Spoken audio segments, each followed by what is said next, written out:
이번 주 성탄주일입니다. 주님께 감사함으로 나오고 계십니까? 우리 주 앞에 감사하는 마음으로 먼저 이 찬양 올려드렸으면 좋겠습니다. 거룩하신 하나님, 우리 주님께 감사드립니다.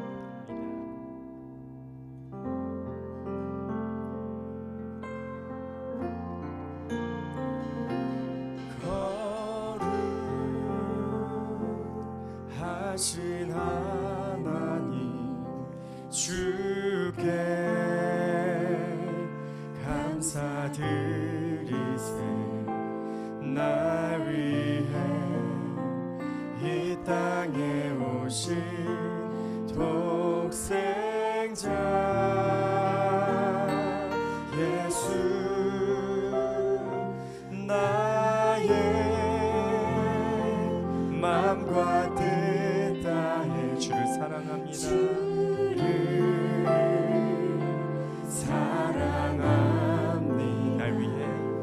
날 위해 이 땅에 오신 독생자 예수, 내가 약할 때에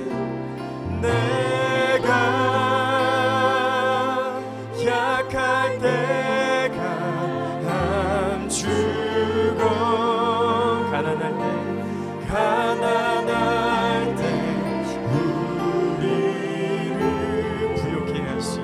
부욕해 하신 나의 주, 감사. 내가 약할 때 강함 주시고, 내가 약할 때 강함 주고 가난할 때에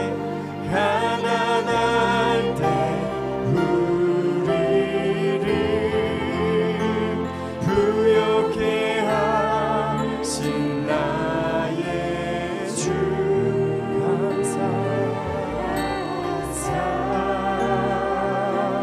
감사. 다시 한번 잘 거룩하신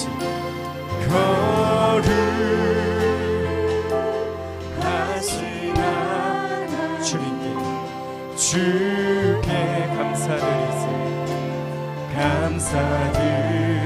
날 위해 아멘. 주님, 이 땅에 오신 독생자 예수, 나의 맘과 뜻 다해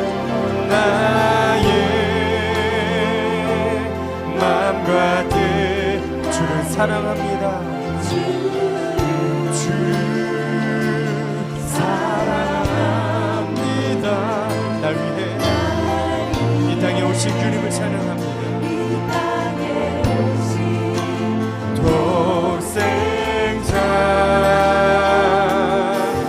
예수, 내가 약할 때에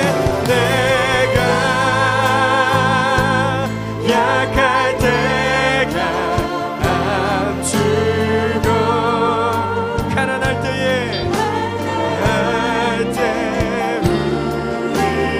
우리를 부욕해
우리 시간 주 앞에 기도하며 나가십시다.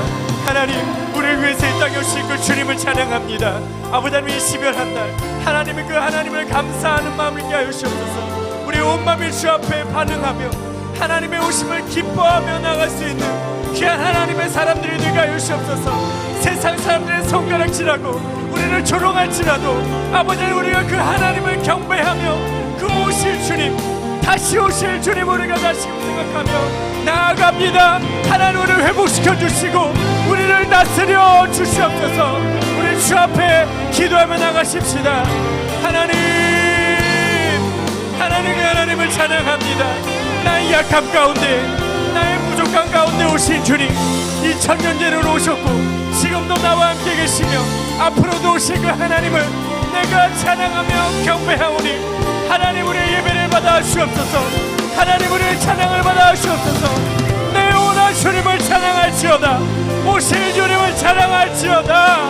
하나님, 우리 하나님 되시며 나의 아버지 되시며 나의 모든 것을 감찰하시고 나의 모든 영광을 받으신 하나님, 오늘도 이 밤에 아버지 예배 가운데 작용하여 주시고 나의 마음 가운데, 나의 상하고 지켜진 마음 가운데 하나님 회복시키시며 치유하시고 하나님을 경배합니다. 하나님, 붙잡아 주옵소서. 하나님, 함께하여 주옵소서. 하나님, 오늘 이 밤 나와 공유하여 주시고 나의 아픈 마음과 나의 연약한 마음 가운데 하나님의 성령의 기름 부으시고 하나님, 오늘 이 밤에 우리 가운데 있게 하여 주옵소서. 아멘. 할렐루야.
하나님을 찬양합니다. 할렐루야. 우리 찬양을 받아 주시옵소서. 아멘.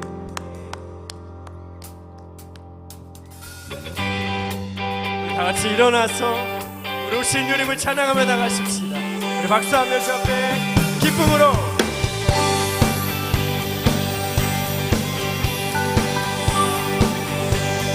천사들의 노래가, 천사들의 노래가 하늘에서 들리니 산과 들이 기뻐서 메아리쳐 울리. 아멘.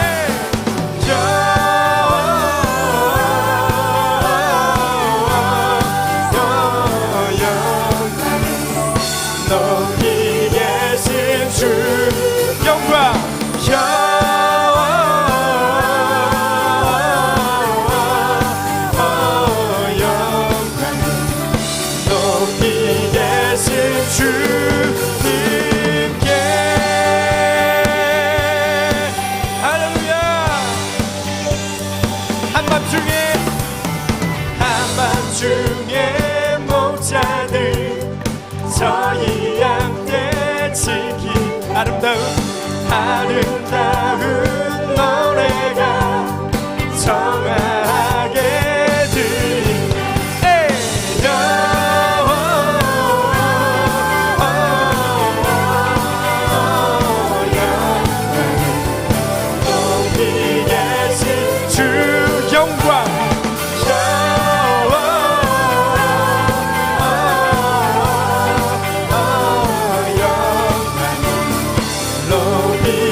대신 자기 영광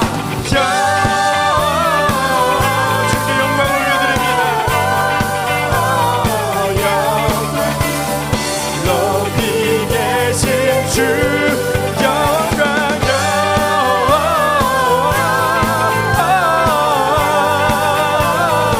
영광을 높이 계신 주님께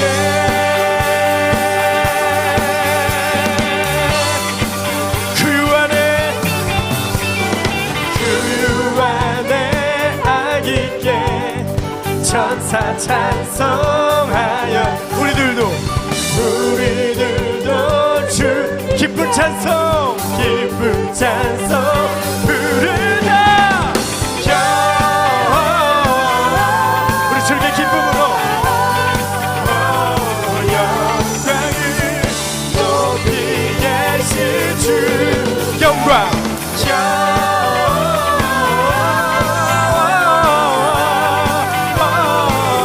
영광을 높이 다시 한번 옆에 모두 높아 영광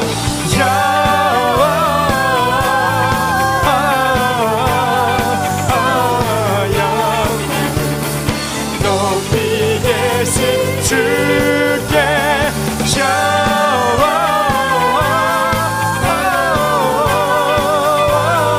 영광을 높이 계신 주님께 우리 주님께 영광과 감사의 박수를 드립시다. 할렐루야 아멘.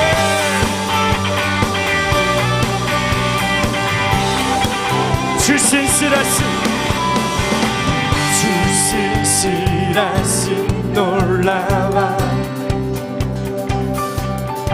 죄인의 마음을 드네 아멘. 자비의 불가로 인도하시니 그 무엇도 끊지 못해 주여 기억하소서 주여 기억하소서 주께서 자녀를 신실한 주님의 약속 주님의 은혜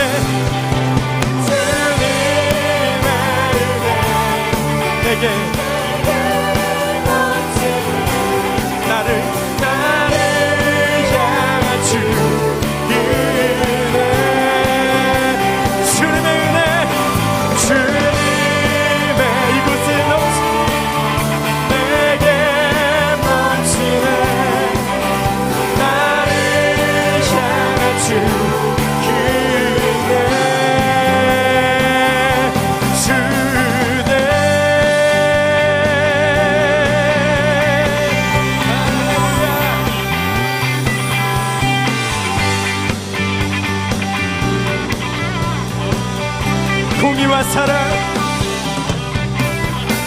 공의와 사랑 놀라와 약한 자들어 쓰시나 구원의 노래로 인도하시니 만 백성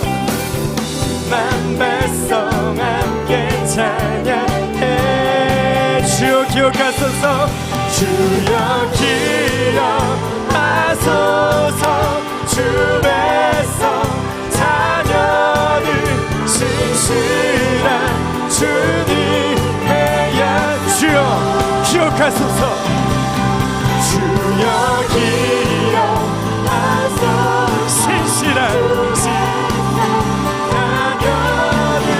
신실한 주님의 약속 주님의 은혜 내게 넘치네 나를 향한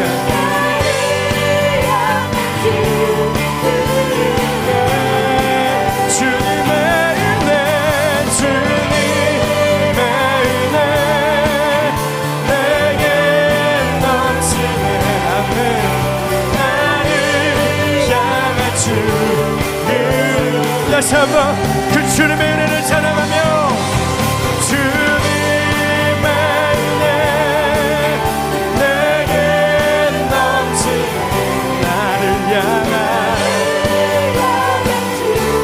그 은혜 주님의 은혜 내게 넘치네 나를 향한 주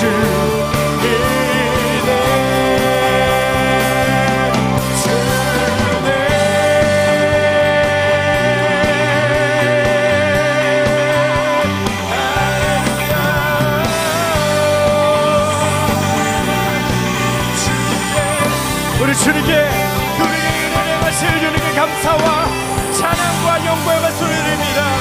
할렐루야 아멘 할렐루야 아멘 그 하나님을 찬양합니다. 경배합니다. 내 오늘 주님을 찬양할지어다. 아멘. 예.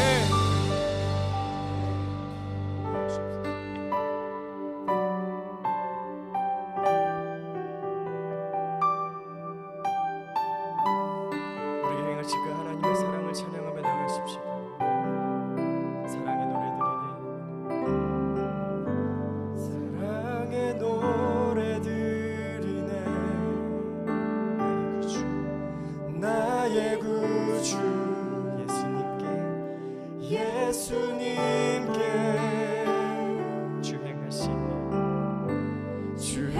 주행하시니 감사해 내 사랑하는 귀하신 예수 주님께서 나를 부르셨네 주의 소유 삼으셨네 주님의 사랑 예쁘네 주의 사랑 예쁘네 잠잠하게 주님 곁에 날 붙드소서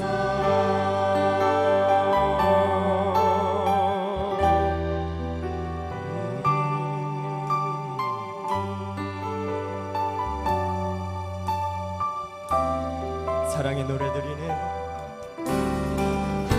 사랑의 노래들이네 나의 구주 예수님께 주행하시니 감사해 내 사랑하는 귀하신 예수 주님께서 나를 부르셨네 주의 소유 삼으셨네 주님의 사랑 예쁘네 주의 사랑 예쁘네 잠잠하게 주님 곁에 날 붙드 주님의 사랑 예쁘네 주님의 사랑 예쁘네 그 사랑 예쁘네 우리를 안아주시옵소서 그 주님의 품으로 달려가기 하나님 우리와 함께 하시며 주님의 이름으로 선포하옵시고 주님의 사랑 예쁘네 주님의 사랑 예쁘네 주님의 사랑 예쁘네 주님의 사랑 예쁘네 주님의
잠잠하게 주님 곁에 날 붙드소서.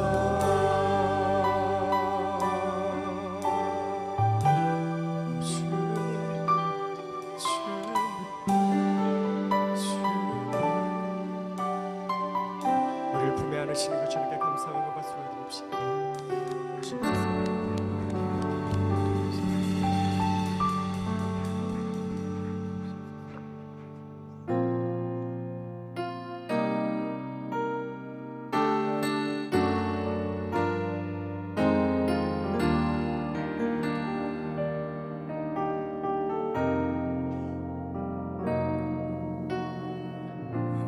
시절 지날 때 깊은 한숨 내쉴 때 그런 풍경 보시며 탄식하는 분 있네. 그와 같이 너희를 버려두지 않으리. 내가 너희와 영원히 함께하리라. 억눌린 자 갇힌 자 자유함이 없는 자 피난처가 되신 성령님 계시네. 주의 영이 계신 곳에 참 자유가 있다네. 진리의 영이신 성령이 오셨네. 성령이 오셨네. 성령이 오셨네. 성령이 오셨네. 내 주에 보내신 성령이 오셨네. 우리 인생 가운데 친히 찾아오셔서 그 나라 꿈꾸게 하시네. 억눌린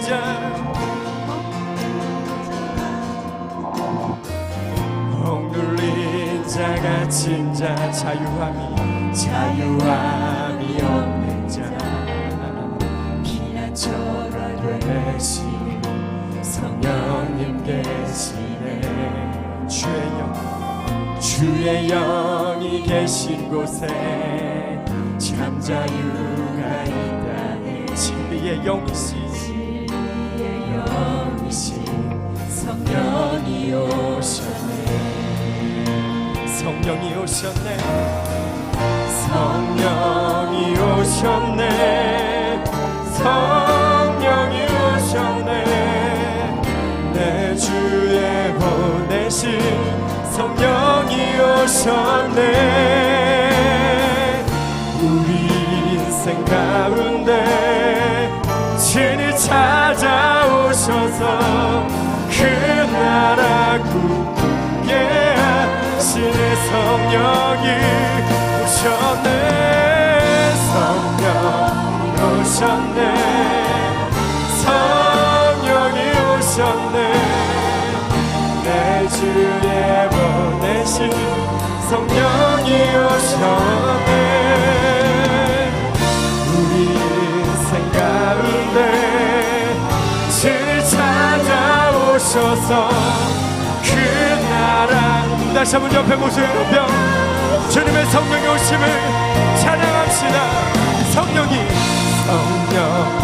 오셨네. 성령이 오셨네. 보내신 성령이 오셨네.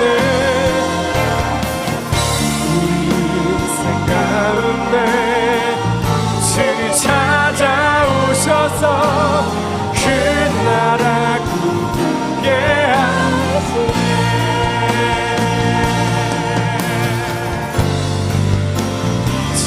전능하신 하나님 찬양. 언제나 동일하신 주 전능하신 하나님 찬양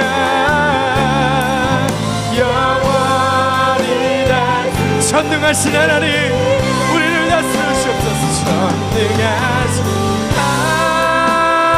하나님 찬양 언제나 동일하신 주 전능하신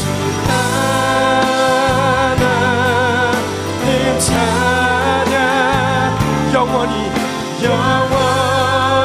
다스리리 나 주의 이름 높이리 기발라 주 이름 높이리 주님의 이름을 높이 올려드립니다.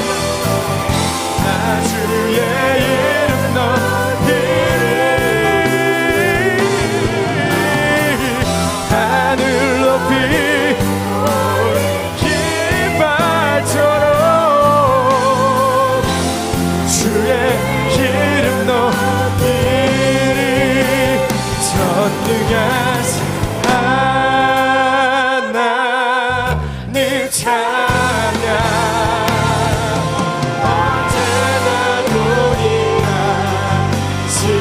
전능하신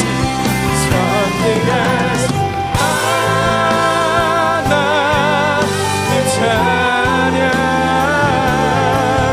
영원히 다스리 전능하신 하나님 우리를 다스리소서. 할렐루야. 하나님 찬양 언제나 동일하신 주 전능하신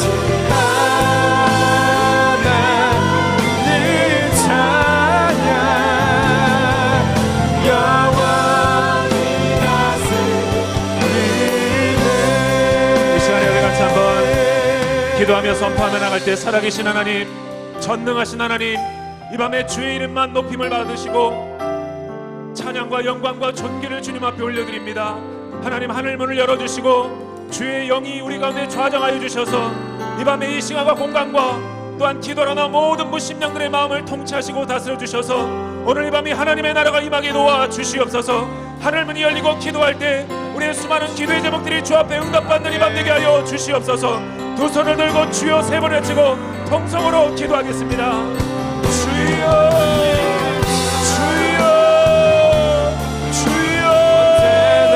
하나님 아버지 감사합니다. 전심으로 주님의 이름을 부르며 간절히 사랑하며 나가기를 원합니다. 하나님 이 밤에 우리 가운데 찬양하시고 임자해 주셔서 왕으로 임하여 주시고 우리 문제를 다스려 주시고 우리의 상황과 형편을 하시는 하나님께서 하나님 아버지 우리의 삶의 문제를 찾아주시기를 원합니다. 우리의 수많은 문제들을 주님 앞에 올려드리며 하나님 은혜로 충만한 이 밤이 되게 도와주시옵소서. 전심으로 주님의 이름을 부르짖으며 나가는 이 밤이 되게 하여 주시옵소서. 우리 자신의 문제 가운데 주목한 것이 아니라 하나님의 얼굴을 바라보며 주님의 이름을 부르며 우리의 수많은 삶의 문제들이 남남답답 해결받는 이 밤 되게 도와주시옵소서. 영원히 다스리네 전능하신 하나님 주님의 이름을 찬양합니다. 주님의 마음이 우리 가운데 찬양하시고 임하여 주시옵소서. 사람의 심령 가운데 주님을 임하여 주시고 우리 마음 가운데 수많은 문제들을 주님 앞에 올려드립니다. 하나님 아버지 우리 가운데 삶의 주님을 주시옵소서. 찬양 영원히 다스리네. 사랑하는 여러분 이 밤에 다시 한번 우리가 믿음으로 기도하며 선포하며 나갈 때 하나님 오늘 이 밤에 주님을 사랑하고 의에 줄고 목마른 심령들이 주님을 갈망하는 마음으로 이 자리에 나왔습니다. 하나님 아버지 우리를 고아처럼 올려 내버려 두지 말아 주시옵시고 하나님 아버지 각자의 가진 수많은 문제와 기도의 제목들에 하나님 아버지 집중하는 것이 아니라 그 문제와 기도의 제목 위에 계신 주님을 주목하고 바라보는 이 밤이 되게 하여 주시옵소서. 하나님 아버지 사방으로 우겨쌈을 당한다 할지라도 천만인이 나를 둘러싼다 할지라도 내가 두려워하지 않을 것은 오늘 이 시간 주님께서 나와 함께 하심을 믿는다는 다윗의 고백이 우리의 고백이 되게 하여 주시옵소서. 하나님 아버지 연말연시 가운데 마음이 어렵고 힘들고 상한 10년들 가운데 이 밤에 찾아가 주시어서 피 묻은 손으로 안수하여 주셔서 깨끗이 치유되고 회복되고 낫는 이 밤 되게 도와 주시옵소서. 우리가 수많은 기도 제목들을 가지고 주 앞에 나올 때 하나님 아버지 주님의 얼굴을 주목하며 바라보며 나갈 때 우리의 삶의 문제들이 응답받고 해결받는 이 밤 되게 하여 주시옵소서. 기도의 입술이 열리는 이 밤 되게 도와 주시옵소서. 주여 세 번 외치고 통성으로 기도하겠습니다. 주여 오셨네 성령이 오셨네. 이 밤에 다시 한번 주님의 이름을 올리며 기도하면서 성탄을 원합니다. 하나님 아버지 우리 힘과 능력으로 기도하는 것이 아니라 하나님 아버지 성령을 하나님의 능력으로 기도하는 이 밤 되게 도와주시고 우리 입술을 진정하여 주시고 재단 승을 내어 주시고 하나님 아버지 육신의 한계를 뛰어넘어 기도하는 이 밤 되게 도와주시옵소서. 우리 힘과 능력을 의지하지 않습니다. 하나님 아버지 주님을 의지하며 의탁하며 기도하며 나가기 원합니다. 한 사람 한 사람 가운데 찾아가 주셔서 주님의 능력과 능력으로 기도하는 이 밤 되게 도와주시옵소서. 하나님 아버지 우리 삶의 문제들을 찾아오셔서 주목하며 바라보는 이 밤 되게 도와주시옵소서.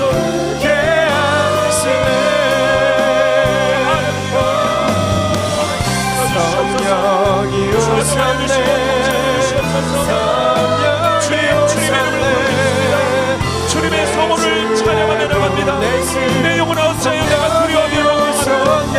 하나님 아버지 누가 나타나 도우심으로 말미암아 우리의 삶의 문제를 해결하시는 하나님을 찬양하오니 주의 얼굴을 보며 나가는 이 밤 되게 도와주시옵소서. 그 나라 굳게 하시네. 사랑하는 여러분, 이 밤에 우리가 다시 한번 기도하며 나갈 때 주님 2014년도가 얼마 남지 않았습니다. 한 해가 다가기 전에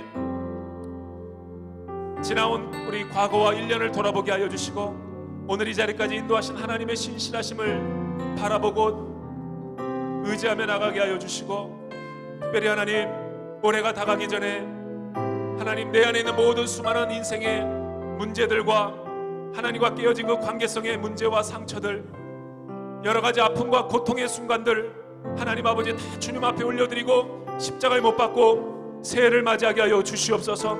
해묵은 아버지 상처와 슬픔과 고통을 가지고 새해로 넘어가지 말게 하여 주시옵시고 다시 한번 우리 삶의 모든 문제를 주님의 얼굴을 구하는 문제로 나갈 수 있게 하시고 내 영혼아 내가 어찌하여 낭망하며 두려워하는가.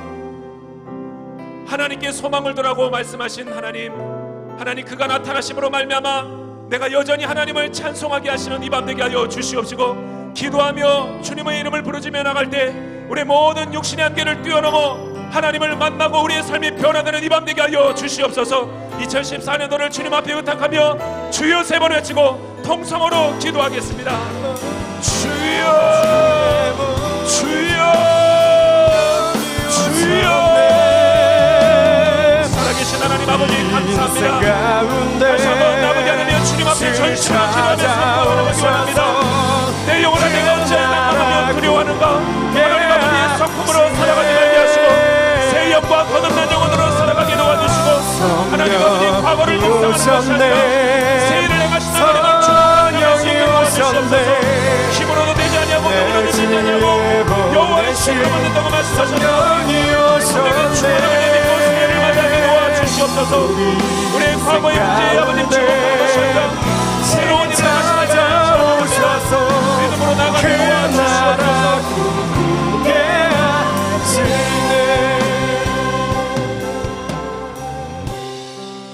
살아계신 하나님 아버지 오늘 이 밤에 기도할 수 있는 마음과 기도하고 싶은 거룩한 동기를 우리 가운데 허락하여 주심을 감사합니다.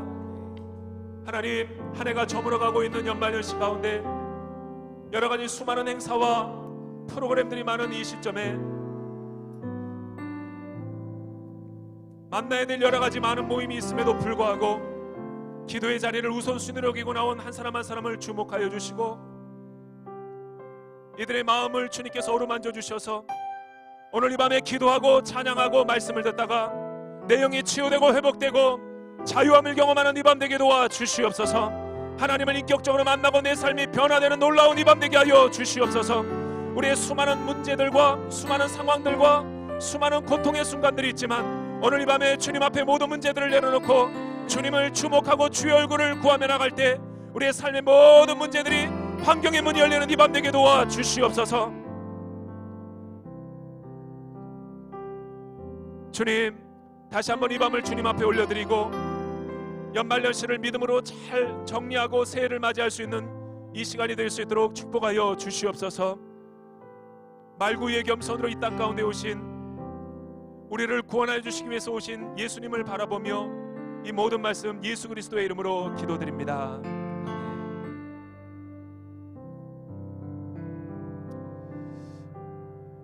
아멘. 우리 살아계신 하나님 앞에 큰 감사와 영광의 박수 올려드리도록 하겠습니다. 아멘. 오늘 하나님께서 저와 여러분들에게 주시는 말씀을 우리 같이 한번 나눠보길 원합니다. 구약성경 창세기 30장 14절에서 18절에 있는 말씀입니다. 하나님께서 저와 여러분들에게 주시는 말씀은 창세기 30장 14절에서 18절에 있는 말씀입니다. 우리말 성경으로 한번 제가 여러분들을 위해서 읽어드리도록 하죠. 밀을 추수할 때 르우벤이 들에 나갔다가 자귀나무를 발견했습니다. 자기 어머니 레아에게 갖다 주자 라헬이 레아에게 말했습니다. 언니 이들이 갖다 준 자귀나무를 조금 나눠줘요. 레아가 라헬에게 말했습니다. 내가 내 남편을 빼앗아 간 것도 모자라 이제 내 아들이 가져온 자귀나무까지 빼앗으려 가려고 해.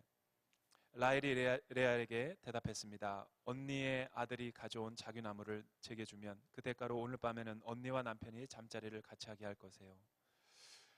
야곱이 저녁이 돼 들에서 돌아오자 레아가 그를 맞으러 나가서 말했습니다. 당신은 오늘 저의 침소에 드셔야 해요. 제 아들이 가져온 자귀나무로 제가 당신을 샀습니다. 야곱은 그날 밤 레아와 함께 잠자리를 했습니다. 하나님께서 레아의 기도를 들으셔서 레아가 임신했습니다. 그녀는 야곱에게 5번째로 아들을 낳아 주었습니다. 레아가 말했습니다. 내가 내 여종을 내 남편에게 주었더니 하나님께서 내게 갚아주셨구나 하고 그 이름을 이사갈이라고 지었습니다. 아멘. 오늘은 야곱의 12아들 이야기 가운데 이사갈에 대해서 우리가 하나님의 말씀을 상고해 보기를 원합니다.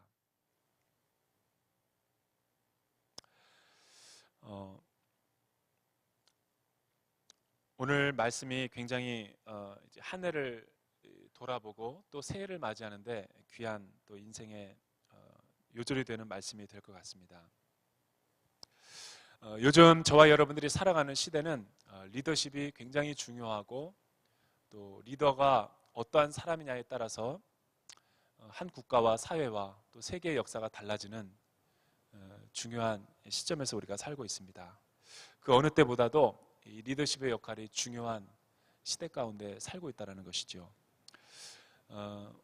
2014년도를 돌이켜볼 때 사실은 이 사건을 빼놓고 지나갈 수가 없는 올 한 해였던 것 같아요. 세월호 대참사를 우리는 아직도 그 트라우마가 씻겨지지 않을 정도로 굉장히 고통스러운 마음을 갖고 살아가고 있는 사람들이 많이 있습니다. 똑같은 참사이긴 했지만 그 미국에서 일어난 사건과 또 한국에서 일어난 지난 세월호의 사건을 비교해 보면 그 세월호라고 하는 그 선장, 그 가장 그 탑 리더십이 역할이 얼마나 중요한가를 단적으로 보여주는 예지요. 뉴욕 존 F 케네디 우리 공항을 이륙해가지고 얼마 되지가 않아서 엔진에 이상이 생겨가지고 불시착을 해가지고 그 허드슨 강에 그 착륙한 그리고 안전하게 승객들이 한 사람도 다치지 않고 그 위기의 순 가운데서 전원이 사망할 수 있는 그 위기 가운데서 지혜를 모아가지고 극복한 미국의 항공사 기장이 굉장히 전 세계 토픽감이 됐던 적이 있었죠. 두 사람이 너무나 위기의 상황 가운데 대처하는 능력을 보면 큰 차이를 보이고 있는 것을 보게 됩니다. 이준석 선장은 충분히 마음만 먹으면 살릴 수 있는 그 위기의 상황 가운데서 기지를 발휘하지 못해서 자기만 탈출하고 다 몰살시키는 엄청난 비극을 우리는 경험했죠. 반대로 뉴욕 허드슨 강에 불시착한 그 비행기의 기장은 끝까지 침착하면서 강으로 마지막 자기가 목숨을 걸더라도 승객들을 안전하게 다 대피시켜야 된다는 그 사명감에 불시착한 다음에도 구명조끼와 보트를 탈 때도 제일 먼저 어린아이와 여성부터 침착하게 이제 끝까지 자기는 승무원들은 맨 나중에 대피를 하는 기지를 발휘했죠. 결과 어떤 일이 벌어졌습니까? 한 사람도 무질서하지가 않고 그 위기 가운데서 여성들과 모든 승객들을 다 날개 위에다가 대피를 시킨 다음에 차례차례로 질서 있게 대피를 했던 것을 볼 수가 있어요. 그 기사를 꼼꼼하게 제가 읽어봤는데 사실은 그 6분 안에 골든타임 가운데 모든 일을 해냈다는 거예요. 여러분 6분 안에 그 많은 승객들이 다 대피할 수 있다는 게 말이나 됩니까? 그거는 한 사람의 리더십을 보여주는 단적인 예예요. 결국 3시간이 주어졌는데도 한 사람도 구호하지 못하고 대참사를 맞이한 경우와 6분 안에 모든 승객들을 대피시키고 자기까지 도피한 이 사례가 너무나 대조적인 거죠.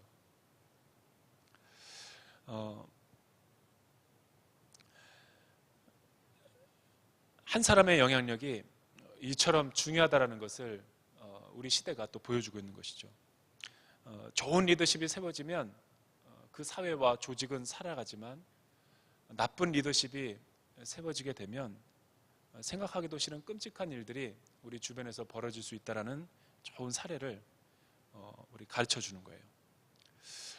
최근에 우리 시대 가운데 일어나지 말아야 될 또 어떤 큰 사건이 사실은 작은 사건이었지만 큰 사건이 돼버린 거죠. 그 모 기업의 어떤 부사장이 어떤 불미스러운 일을 통해 가지고 항공기를 회항시키는 그 이슈가 전 세계에 논란이 됐던 적도 있고 지금도 사실은 논란이 되고 있는 거죠.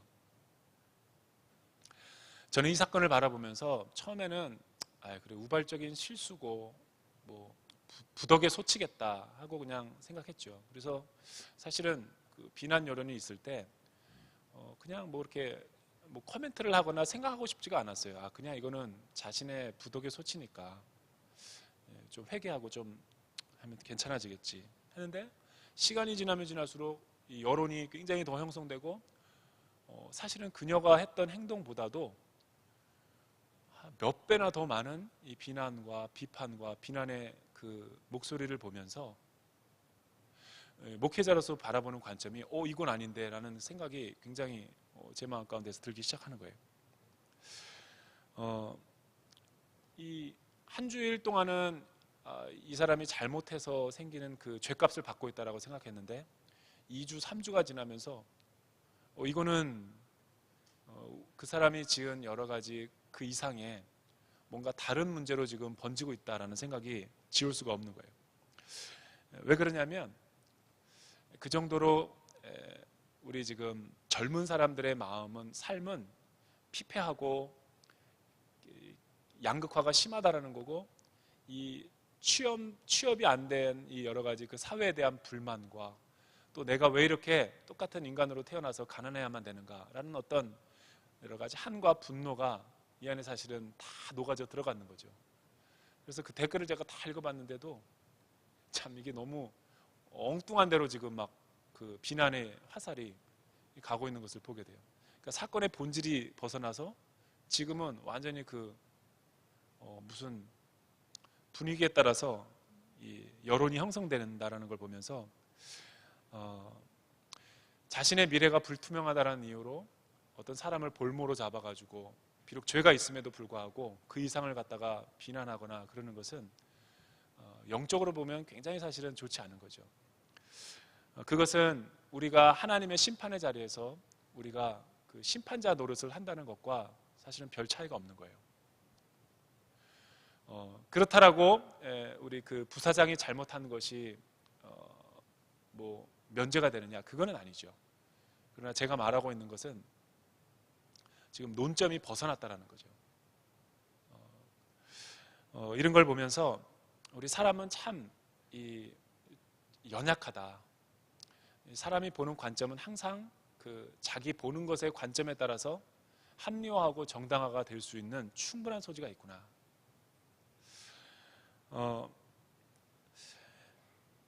오늘 우리가 살펴보는 그 이스라엘의 12아들들 인물들을 보면 사실은 누구를 비난하고 누구를 정죄하고 누구를 사실은 비판한다라는 것을 그런 여러 가지 그 정죄하는 마음과 여러 가지 그 내면의 세계들을 다시 한번 생각해 보는 하나님의 말씀인 거예요. 그래서 오늘 말씀을 통해서 우리가 한 영혼을 하나님께서 얼마나 사랑하시고 우리가 여러 가지 죄를 지었음에도 불구하고 우리의 모든 이 죄값과 여러 가지 대가를 뛰어넘어서 그럼에도 불구하고의 사랑을 하나님께서 우리에게 베푸시는가를 우리는 말씀을 통해서 알 수 있게 되는 것이죠.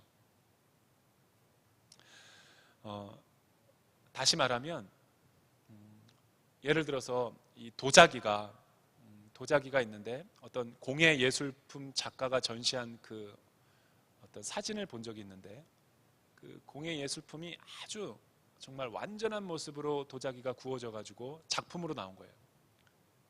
그런데 반대로 똑같은 공예품인데도 그것을 일부러 의도적으로 깨트렸어요.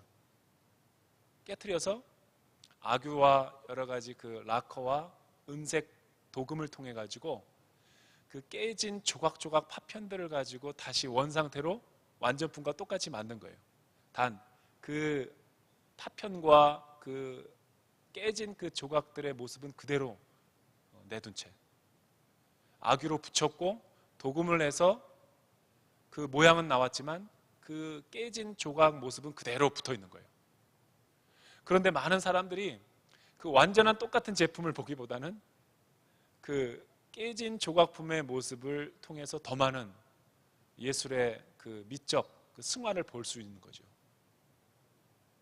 하나님이 저와 여러분들을 다루시고 인도하시고 하나님이 저와 여러분들을 이 복 주시는 방식은 완전한 흠없고 점없는 완전한 모습이기도 하지만 그것을 뛰어넘어서 그 상처 있고 모난 인생을 하나님께서 조각조각 붙이셔가지고 과거의 상처를 회복시키셔서 아름답게 인도하시는 과정이다라는 걸로 우리가 해석을 할 수 있는 거예요.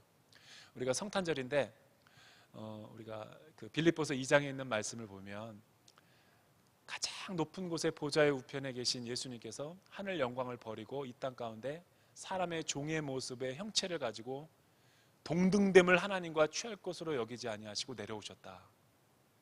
예수 그리스도의 마음이라는 거죠. 가만히 보면 하늘에는 영광이요 땅에는 평화라는 이런 누가의 우리가 찬미시를 통해서 알 수 있는 것은 이 땅에서의 성탄절 아기 예수님이 오신 것을 우리가 찬양하고 축복하는 것은 하나님의 완전하심을 노래하는 것이 아니라 완전한 것도 아름답지만 보좌 우편을 버리지 않으시고 그 위치에 계셨더라면 우리의 찬송이 그렇게 더 강하지는 않았을 거예요. 보좌의 우편에 앉아 계셔야 되는 분임에도 불구하고 이 마국간과 같은 이 낮고 천한 인간의 세계 가운데 낮아져서 오신 그 예수님의 겸손의 모습을 우리는 감동을 하는 거죠. 그럼에도 불구하고의 그 사랑을 우리 가운데 보여주셨기 때문에. 그러니까 사람이 언제 감동하냐면 대기업의 부사장으로서 충분히 대접과 대우를 받을 수 있음에도 불구하고 그 모든 특권과 모든 여러 가지 자신이 가진 그 사회적인 지위를 다 내려놓고 그 승무원과 승객들을 섬겼다면 그렇게 조롱과 비난을 받지 않을 거예요. 그런데 반대로 자기가 가진 그 특권과 그 사회적인 위치를 마음껏 향유하고 과시하려고 할 때 세상으로부터 비난과 손가락질을 받는 거죠.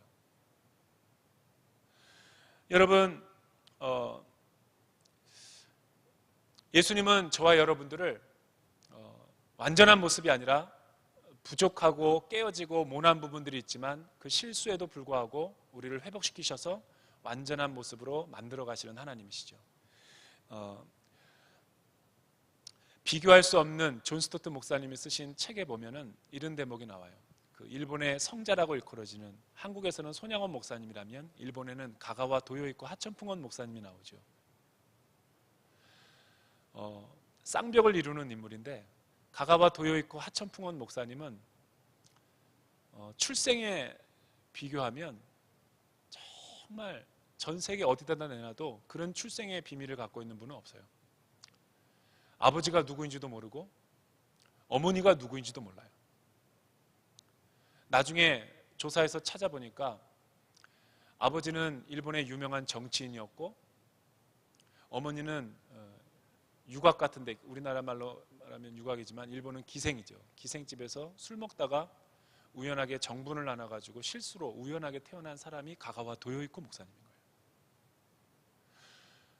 그것도 출생을 한 다음에 아버지는 한 번도 돌아보지 않았고, 어머니는 술집 여자였기 때문에 그 아이를 기를 수가 없어서 계속 이웃집과 또 먼 친인척들에게 맡겨서 한 번도 한 곳에서 안정감 있게 성장하거나 케어를 받아본 사람이 아니에요.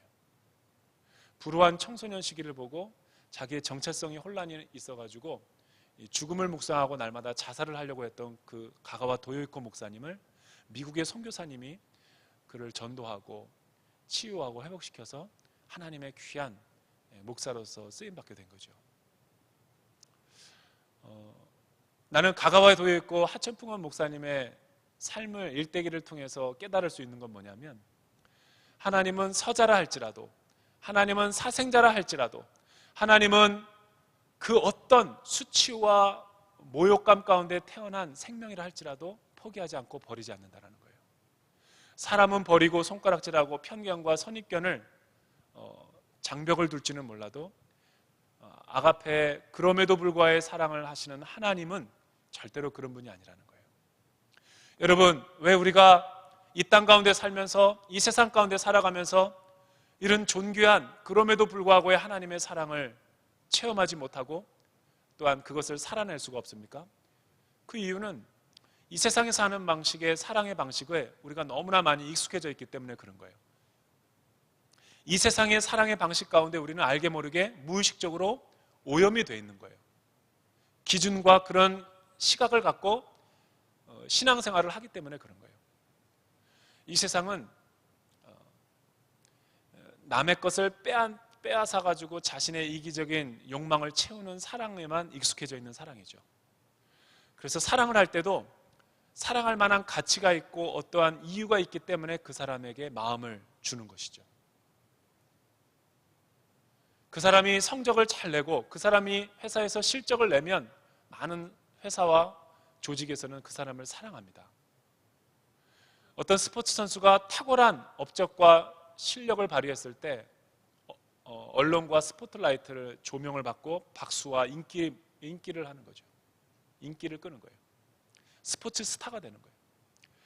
어떤 연예인과 영화 배우도 어떤 한 작품에 의해서, 드라마에 의해서 인기와 인정을 받았을 때 박수를 받는 거예요.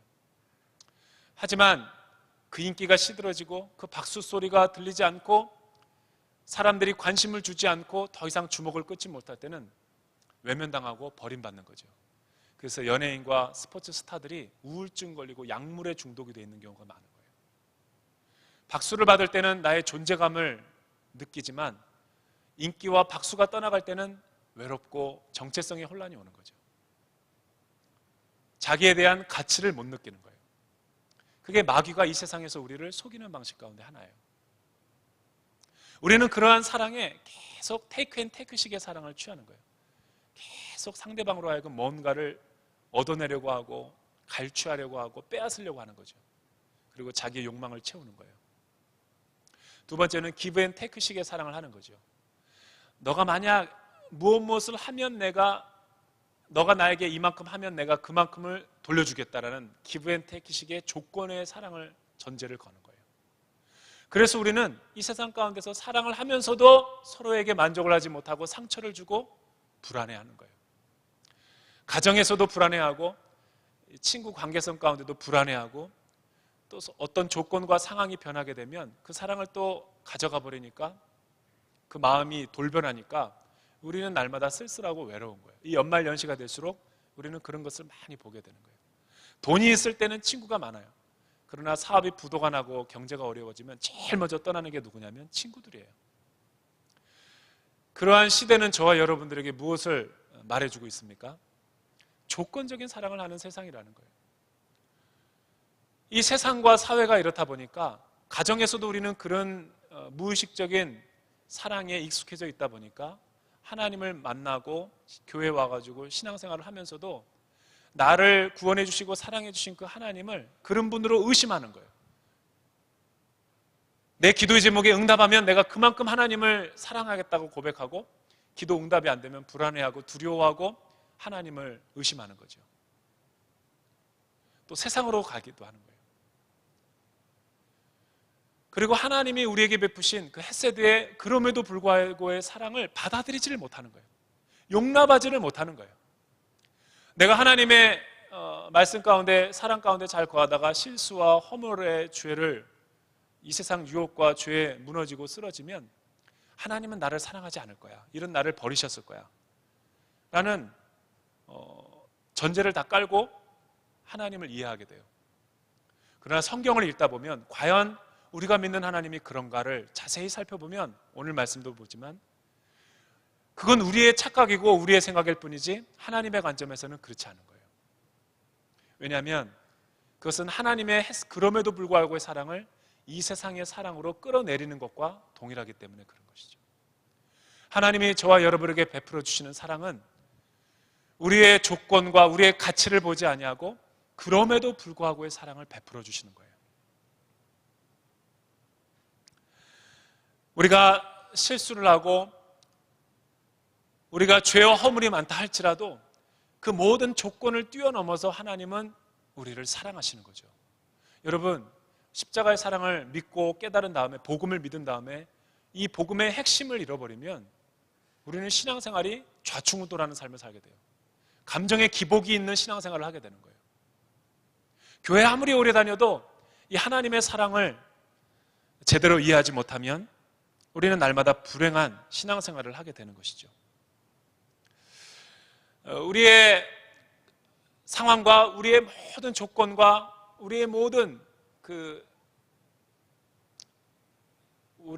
그 하나님 앞에서의 신앙의 그 행위가 올바르지 못하고 공로가 없고 아무것도 열매가 없다 할지라도 하나님은 우리를 그런 것으로 평가하고 그런 것으로 우리를 구원해 주시는 분이 아니라는 거예요.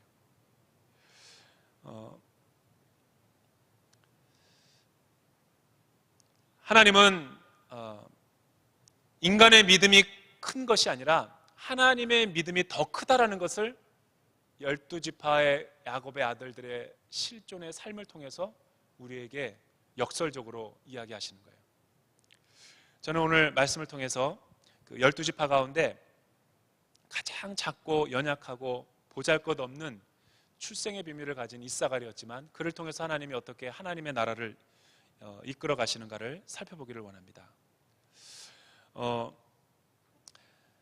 하나님은 굉장히 우리와 인간의 세계와는 다르게 가치가 있으면 그 사람을 사랑하고 가치가 없으면 매몰차게 절교해버리거나 끊어버리는 분이 아니라 우리가 실패할 때나 성공할 때나 돈을 많이 벌을 때나 가난할 때나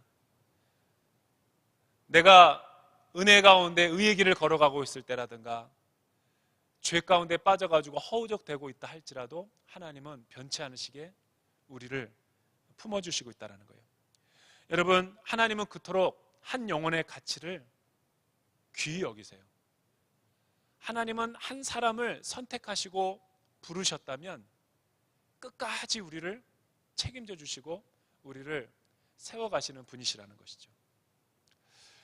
이사갈의 첫 번째 출생의 비밀을 보면 오늘 우리가 읽은 창세기 30장 14절과 14절의 말씀을 통해서 그의 출생이 어떠했는가를 우리가 단적으로 볼 수 있어요. 차마 이것을 오늘 본문이라고 해가지고 같이 읽기가 민망할 정도로 굉장히 어려운, 이해하기 힘든 상황들이 나와요.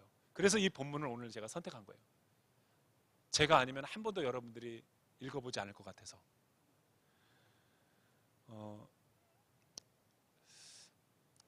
사건의 내용의 전개는 이렇게 시작되는 거예요. 이사갈이 어떻게 태어났는가? 이 가정은 출발부터가 굉장히 문제가 많은 가정이에요. 정상적인 가정은 아니죠. 왜냐하면 야곱이라고 하는 남자를 놓고 두 여인이 음모와 여러 가지 경쟁을 하고 있는 구도였기 때문에 레아와 라헬 두 여인을 놓고 끊임없는 삼각관계를 이루고 있는, 그것도 더군다나 두 자매였어요.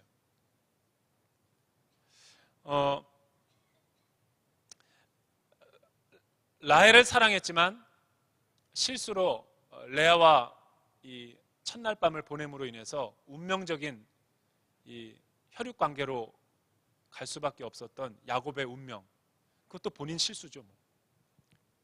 남을 계속 속이니까 자기도 속임을 당하는 거예요. 그렇게 해서 태어난 아들이 르우벤이었죠.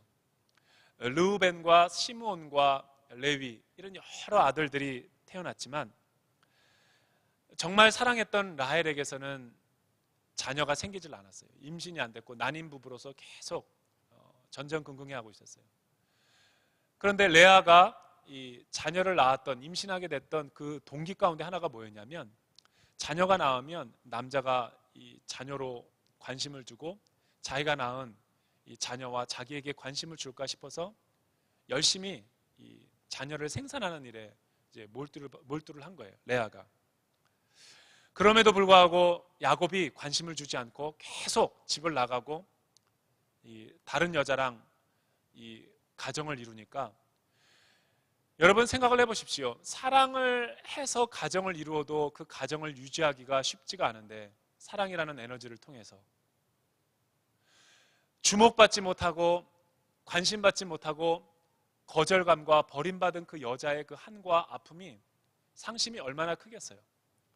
그러니까 라헬은 어떻게 보면 정상적인 여자라고 할 수가 없어요. 멘탈리 굉장히 우울증과 불안하고 이 굉장히 아픔과 고통과 상처가 많은 그런 여인이었죠. 더군다나 열등감까지 있었던 그 여인이에요. 그러니까 그 자녀들이 배에 낳은 자녀들이 정상적으로 자랄 수 있겠냐는 거예요. 양육과 훈육이 될 수 있냐라는 거예요.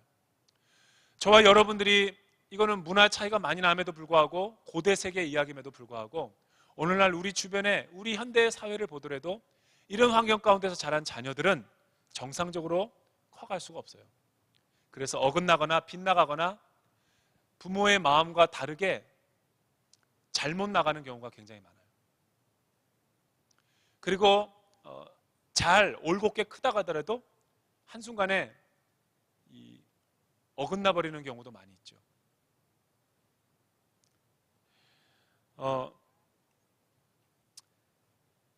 이날도 굉장히 여러 가지 우울하고 힘든 상황 가운데 살아가고 있는 가정이었어요. 그런데 그때 마침 첫째 아들 르우벤이 그 당시에 굉장히 귀한 어떤 자귀나무 합 한 채를 갖다가 구해오는 거예요. 오늘날로 말하면 무슨 산삼 정도 되겠죠. 굉장히 값비싼 그 자귀나무라고 하는 합 한 채를 가지고 와서 엄마를 주려고. 왜냐하면 우연하게 발견한 거니까. 굉장히 고가였음에도 불구하고 그걸 엄마에게 보여주니까 이거를 그 라헬이 본 거예요. 르우벤이 자기 엄마 라헬에게 주는 광경을 목격하면서 이 자기나무와 합 한 채는 어디에 쓰이냐면 불임 부부에게 쓰이는 거예요. 불임 부부와 난임 부부가 그 약초를 먹으면 어떤 기가 살아나서는지는 몰라지만 임신이 자주 되는 거예요. 그래서 굉장히 고대 세계에 귀하게 여겨지는 물건이었죠. 그날 라헬도 그 광경을 목격하고 나서 여자로서는 굉장히 말하기 힘든 자존심이 상하고 치욕적인 그 수치를 드러내면서 레아에게 이야기하는 거예요. 사랑해서가 아니라 경쟁하는 관계였음에도 불구하고 그 약초를 자기를 달라는 거예요. 이렇게 달라 그러면 안 줄 거를 레아가 뻔히 알지만 레아가 정신이 나가지 않는 이상 그걸 주겠어요. 경쟁 관계인데 한 남자를 자기의 남자로 만드느냐 빼앗기느냐에 운명을 걸린 상황이었는데, 또 더군다나 라헬은 야곱의 사랑을 한 몸에 받고 있었지만 이 자식이 없다라는 그 고대 세계에서의 그 어떤 운명론적인 그 스카와 내면의 트라우마는 사실은 굉장히 패배주의적인 삶을 살게 강요한 거죠. 여러분, 제가 오랫동안 결혼을 해가지고 10몇 년 동안 자녀가 없는 그 사모님을 본 적이 있어요. 그 집에 가서 식사를 하는데 모든 그 책상에다가 화장실에다가 다 이쁜 서구, 그것도 동양의 아이가 아니야, 서구의 아기의 사진들을 다 걸어놨어요. 무슨 브로마이드 같은 거를. 그 정도로 이 굉장히 그 간절한 이 소원과 열망이 있는 거죠. 그러니까 모든 걸 해석하더라도 자녀가 어떻게 하면 생기는가. 그 집이 음식을 먹어도 음식에 만드는 기준이 뭐냐면 자녀가 어떻게 하면 낫는가. 또 약을 먹어도 모든 게 다 거기에 관점이 되는 거예요. 그리고 언젠가 그 내면에 있는 그 고백을 하는 얘기를 들었는데, 그 남의 아이를 볼 때마다 행복하고 기쁜 게 아니라 내면의 그 쓴뿌리가 나는 거예요.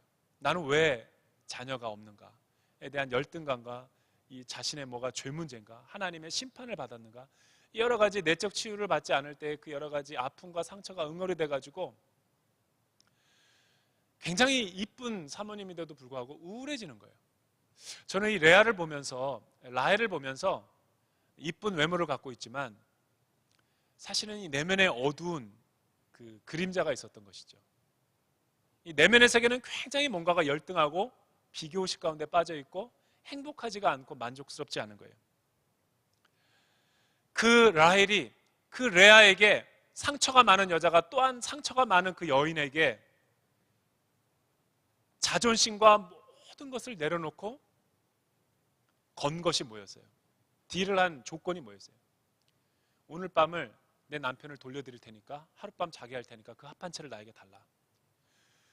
아무리 우리가 이 상식적으로 생각을 하고 또 여러 가지 그 불임 부부의 관점에서 생각해 본다 할지라도 이것은 도저히 이해가 안 되는 대목이죠.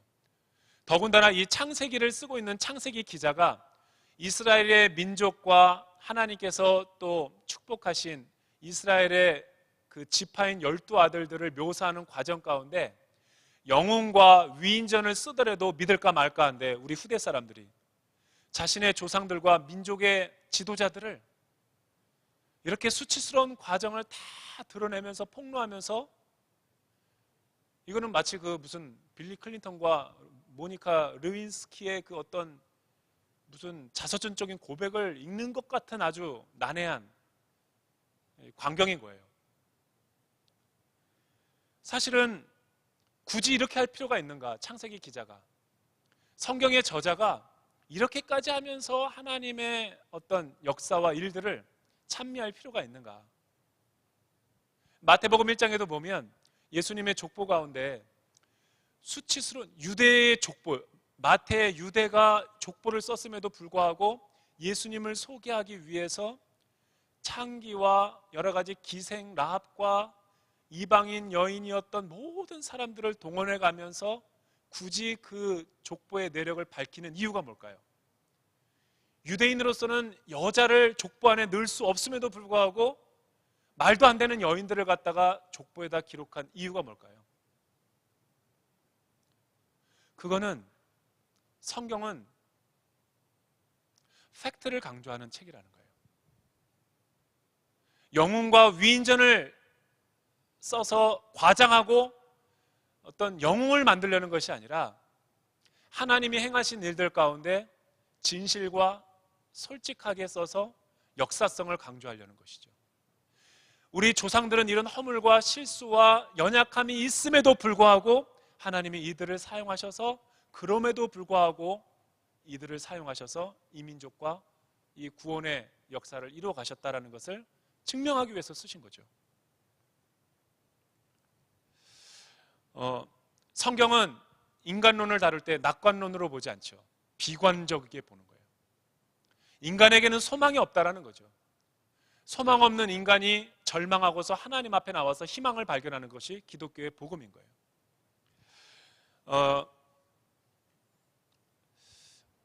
우리 인간들은 하나님 앞에 내세울 게 없어요. 하나님을 만나지 못했다면 우리는 하나님 앞에 내세울 게 없는 존재라는 거예요.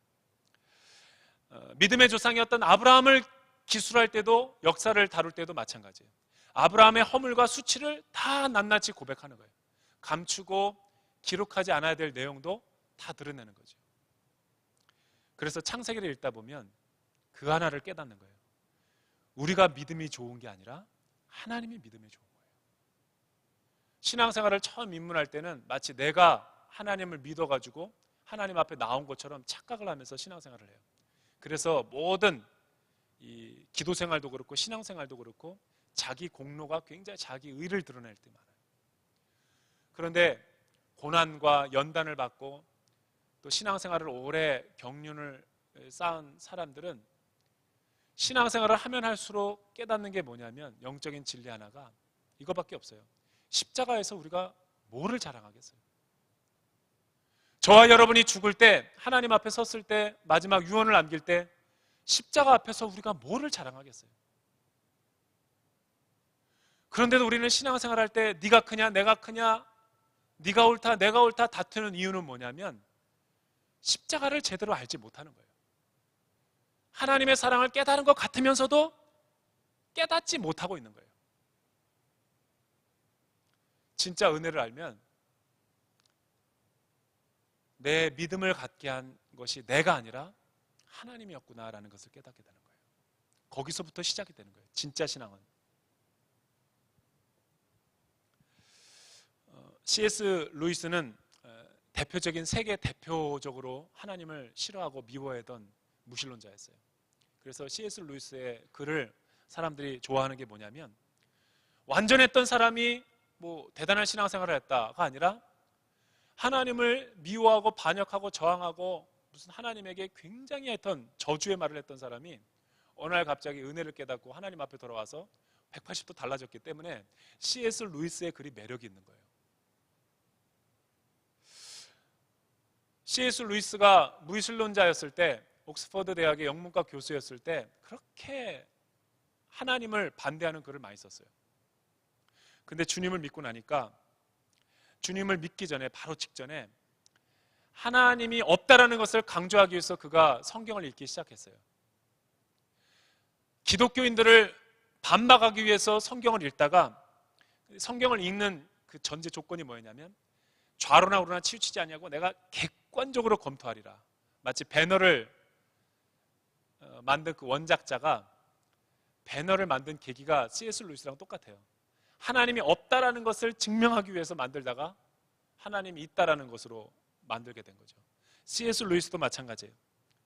성경을 다 읽고 난 다음에 무신론자도 아니고 기독교인도 아니고 정말 중립적에서 읽었는데 다 읽고 나니까 깨달아지는 게 한 가지가 있었다는 거예요. 내가 생각했던 것과 성경이 다르다라는 거였어요. 선입견과 전제를 가지고 있었던. 왜 우리는 무신론자냐면 그냥 어떤 선입견이 있어서 싫은 거예요. 기독교인이 싫어서, 교회가 싫어서, 예수가 싫은 것처럼 보이는 거예요.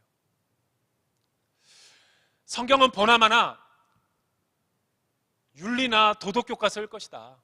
예수는 윤리 스승이라든가 도덕주의자였을 것이다. 그 외에 아무것도 아니다. 그냥 선입견과 전제를 가지고 그렇게 있었어요. 근데 옥스퍼드 교수로서 책을 써야 되는데 그렇게 쓸 수는 없잖아요. 감정적으로. 객관적으로 써야 되니까 성경을 읽다 보니까 쭉쭉 읽다 보니까 다 읽고 나니까 이거 아니네. 내가 생각하던 것과는 다르네. 성경에서 말하고 있는 한 가지 진리를 C.S. 루이스가 깨달은 게 뭐냐면 인간은 죄인이고 인간은 하나님의 사랑을 통해서 구원을 받는다라는 진리가 결론이라는 거예요. 계시록까지 다 읽어보니까.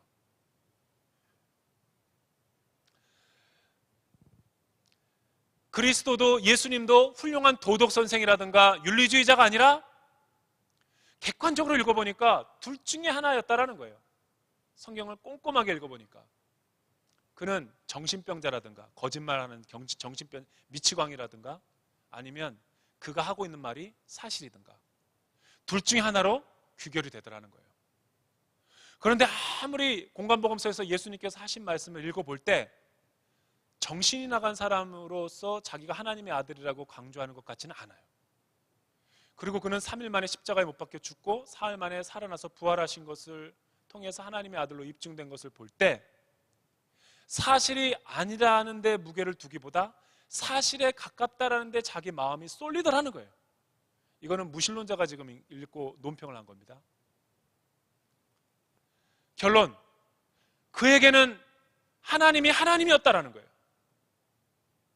그때부터 C.S. 루이스가 무신론자에서 기독교인으로 회심을 하게 돼요. 마지막 결정적인 거, C.S. 루이스의 대단한 업적이 뭐냐면 고난의 문제를 기독교의 시각으로 해석을 해낸 사람이라는 거예요. 그래서 고난의 문제라는 그 홍성사에서 나온 유명한 책은 굉장히 유명하죠. 왜 이 세상에 악이 존재하는가? 악이 존재함에도 불구하고 우리가 어떻게 하나님의 공의의 사랑을 인정해야만 되는가를 굉장한 논리로 펴나가고 있는 거예요. 다른 건 다 다룰 수 없지만 그가 결론적으로 하는 가지는 뭐예요? 해석되지 않는 고난의 문제를 우리가 어떻게 받아들여야 되는가? 그는 결론이 이거예요. 고난은 우리가 다 이해할 수 없는 영역이라는 거예요. 그럼에도 불구하고 하나님의 성품의 관점에서 봤을 때 하나님은 이 세상에 왜 악을 허용하는가? 라는 문제에 그는 그렇게 답해요. 하나님이 악을 창조한 것이 아니라, 하나님이 죄를 창조한 것이 아니라 인간의 죄와 인간의 죄악과 인간의 악을 허용하신다라는 거예요. 악을 창조하고 조성하는 게 아니라 하나님의 구원의 방편으로 삼기 위해서 협력하여 선을 이루기 위해서 인간의 실수와 허물이 옳다는 게 아니라 인간의 허물과 죄와 실수를 한다 할지라도 그거를 선용해서 하나님의 역사로 이끌어 가신다라는 것을 C.S. 루이스가 발견한 거예요. 인간의 실패를 하나님의 성공으로 만들어 간다는 거죠. 그게 로마서 8장 34절의 이야기 아니겠습니까? 하나님은 협력하여 모든 것을 통해서 선을 이루신다. 우리가 읽은 이 라헬과 레아와 야곱의 가정의 비극적인 이 가족사, 정상적이지 않은 굉장히 모순되고 엉터리 가정의 모습이지만 하나님의 성품의 스펙트럼에서 이 내용을 읽어보면 근친상간도 일어나고 말도 안 되는 성적인 부도덕과 타락이 일어나고 믿어지지가 않을 정도로 막장으로 가는 가정임에도 불구하고 왜 하나님은 그들을 포기하지 않고 그들을 기다려주고 그들을 사용하셔서 하나님의 역사를 이루어 가시는가가 오늘 설교의 논지인 거예요.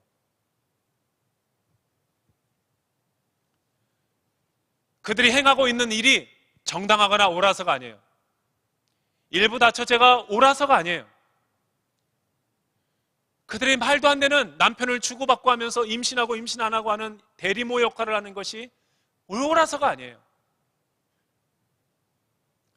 하나님은 지금 그럼에도 불구하고의 사랑을 그들의 죄악과 그들의 허물과 실수임에도 불구하고 그거를 허용하시는 거죠. 왜 허용하실까요? 그거는 우리가 알 영역은 아니에요. 시간이 지나면 해석이 되는 거예요. 18절을 보면은 레아가 이렇게 말해요. 내 여종을 통해서 내가 내 시녀를 남편에게 주었으므로 하나님이 내게 그 값을 주셨다 하고 이사갈이라고 진 거예요. 이사갈이라는 아들의 이름의 뜻이 뭐냐면 내 노력으로 대가를 지불해서 낳았다라는 뜻이에요. 이사갈 아들 이름이.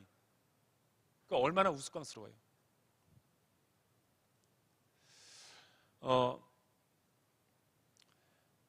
이 레아의 입장에서 보면 제가 봤을 때는 그래요. 이런 표현 쓰기 뭐하지만 좀 정신병자 같아요.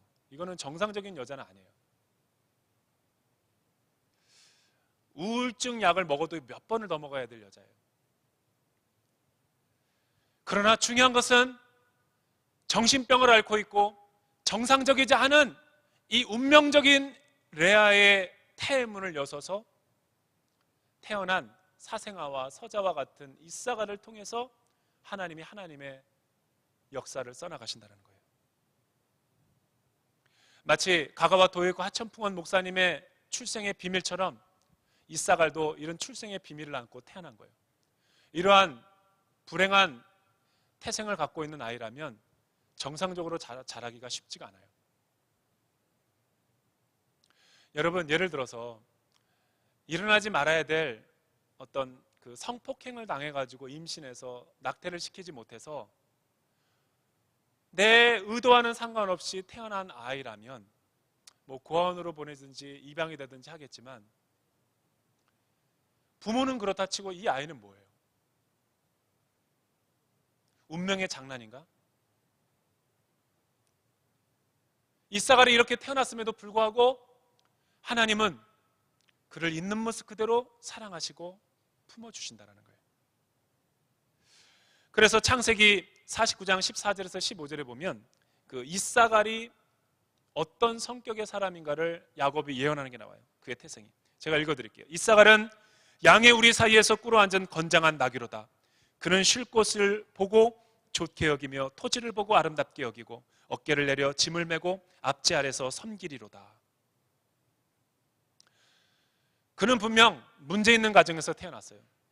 정신병자와 같은 어머니 밑에서 태어났어요. 그는 당연히 불행해야 돼요. 좋은 아버지 밑에서 좋은 아들이 나오는 건 자연적인 이치예요.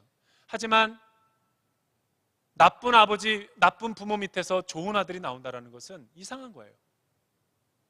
이러한 일이 이사갈의 가정에서 태어난 거예요. 이사갈은 분명히 건강하고 행복하지 못한 가정에서 태어났기 때문에 이 아들의 운명도 불행해야만 돼요. 그런데 야곱이 49장 14절에서 15절에서 예언하는 거 보면 이사갈은 그 누구보다도 상처도 없고 그 누구보다도 건강하고 그 누구보다도 지혜와 영성이 총명한 아이로서 성장하는 거예요. 여러분, 주변의 사람들을 양으로 표현하는 거예요. 이사갈은 양의 우리 사이에서 꿇어 앉은 건장한 나귀와 같다라는 거예요. 이 말이 무슨 말이에요? 나귀라는 것은 여러분 종자가 다른 거죠. 나귀는 얼마나 여러분 고대 세계에서 충성스러운 동물입니까? 충성스럽고 우직하고 굉장히 일을 많이 하는 이렇게 그 기질의 사람이라는 거죠. 부지런하고 그는 쉴 곳을 보고 좋게 여긴다. 쉽게 말하면 정신이 건강하다라는 거예요.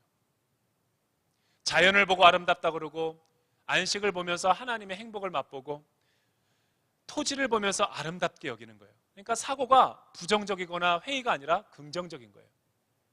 다른 사람은 좋은 환경에 태어났음에도 불구하고 자신의 형편과 상황을 불행하고 우울하게 여기는데 이사갈은 지금 정반대예요. 마치 요셉과 같은 삶이에요. 요셉은 우울증에 걸리고 정신병원에 들어가야 될 사람이에요. 그렇게 많은 버림과 거절감과 상처를 12번 받았음에도 불구하고 기구한 운명에도 불구하고 요셉은 상처가 없어요. 이 요셉과 이사갈을 통해서 우리가 알 수 있는 게 뭐냐면 우리는 뭐든지 안 되면 부모 탓하고 남 탓하고 책임을 전가하려는 거예요. 내가 지금 이렇게 된 것은 누구 때문이다. 내가 이렇게 지금 취직이 안 되는 것은 부모를 잘못 만나서 그렇다. 내 인생이 불행한 것은 부모가 나에게 유산을 물려주지 않아서 그렇다. 내 삶이 이렇게 불행한 것은 저 사람 때문이다. 저 여자 때문이다. 이거는 다 뭐 하는 거냐면 남 탓하는 거예요. 여러분, 아담이 죄를 범했을 때 누구 탓해요? 죄성의 특징이 뭐냐면 제일 먼저 자기의 죄는 없어요. 남 탓으로 돌려버리는 거예요. 대한민국 사회 가운데 제일 우려가 될 만한 게 뭐냐면 특히 목회자의 눈으로 볼 때 요즘 우리 시대 진짜 우려가 돼요. 제가 목회자로 봤을 때 우리나라 네티즌의 세계는 정상적이 아니에요. 지금 우리나라 사회는 제가 봤을 때는 건강한 게 아니에요. 조현아 부사장 사건을 보면 보더라도 알아요. 레아와 같은 상황이에요. 지금 정신병을 앓고 있는 거예요. 모든 것을 다 남 탓하는 거예요. 자기가 취직도 안 된 것도 다 남 탓이고 자기가 공부를 못한 것도 자기는 부모를 잘못 만나서 그렇고 우리 대한민국 유교적인 그 뿌리 깊은 샤머니즘적인 그 사고 가운데 뭐가 있냐면 조상 탓하는 거예요. 과거에 연연해하는 거예요. 내적 치유를 받으면 뭐예요? YM을 갔다 오고 로잔을 갔다 오고 맨날 훈련 받으면 뭐예요?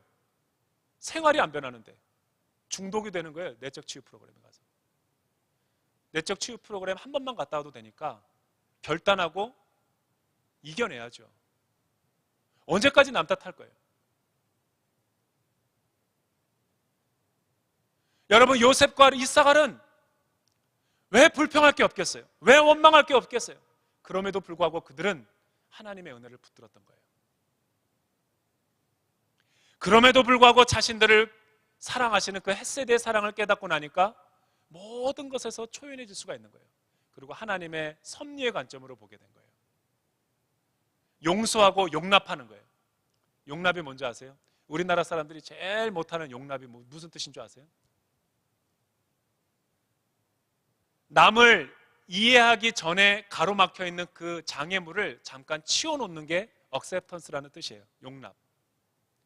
우리가 왜 사랑이 안 될까요? 왜 부부간의 관계성이 어려울까요?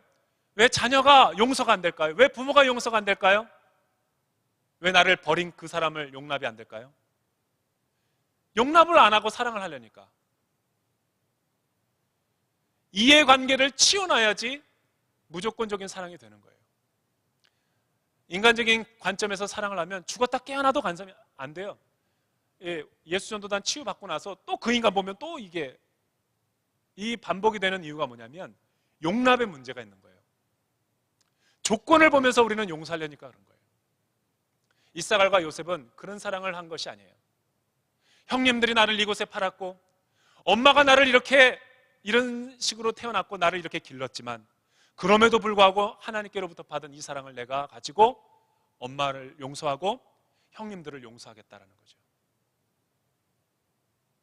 이게 하나님께서 우리에게 십자가의 사랑을 통해서 보여준 사랑이에요. 어깨를 내려 짐을 메고 압제 아래서 섬긴다라는 게 이사갈의 운명인 거예요. 압제라는 게 뭐예요? 어두운 환경을 말하는 거예요. 누가 나를 힘들게 하고 어렵게 하는데도 그는 그걸 다 받아들여요. 인정해요. 그리고 짐을 메고 섬겨요. 양들은 가만히 자기 할 것만 하는데 그 나귀 한 마리가, 그 나귀가 이사갈이라는 거예요. 여기서 보여지는 이사갈의 성격과 성품은 무엇입니까? 뭔가 생명력이 느껴져요. 그리고 부지런하고 일하는 모습이 있어요. 땀을 흘리고 그 노력하는 모습이 보여지는 거예요. 자기 자리에서 성실하고 신실한 모습을 보게 되는 거예요. 이사갈이. 그는 남을 위해서 희생하는 일에 주저하지 않아요. 그리고 그는 자기가 맡은 일에 대해서는 끝까지 충성을 다하고 책임을 다해요. 그는 남 탓하지 않는 영성을 갖고 있는 거예요. 왜 하나님께서 이사갈에게 이런 은혜를 베풀어 주셨을까요?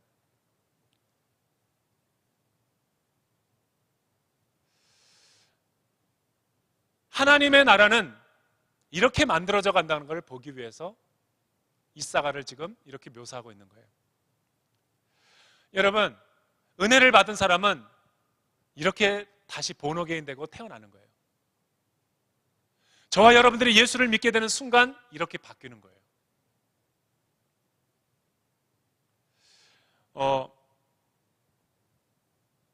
이사갈은 이스라엘 지파 가운데서 가장 열악한 곳에서 땅을 배분받습니다. 그리고 인구도 가장 적습니다. 그리고 이사갈은 앞에 톱 리더십도 아니에요. 남에게 주목받는 위치는 한 번도 그런 건 없어요.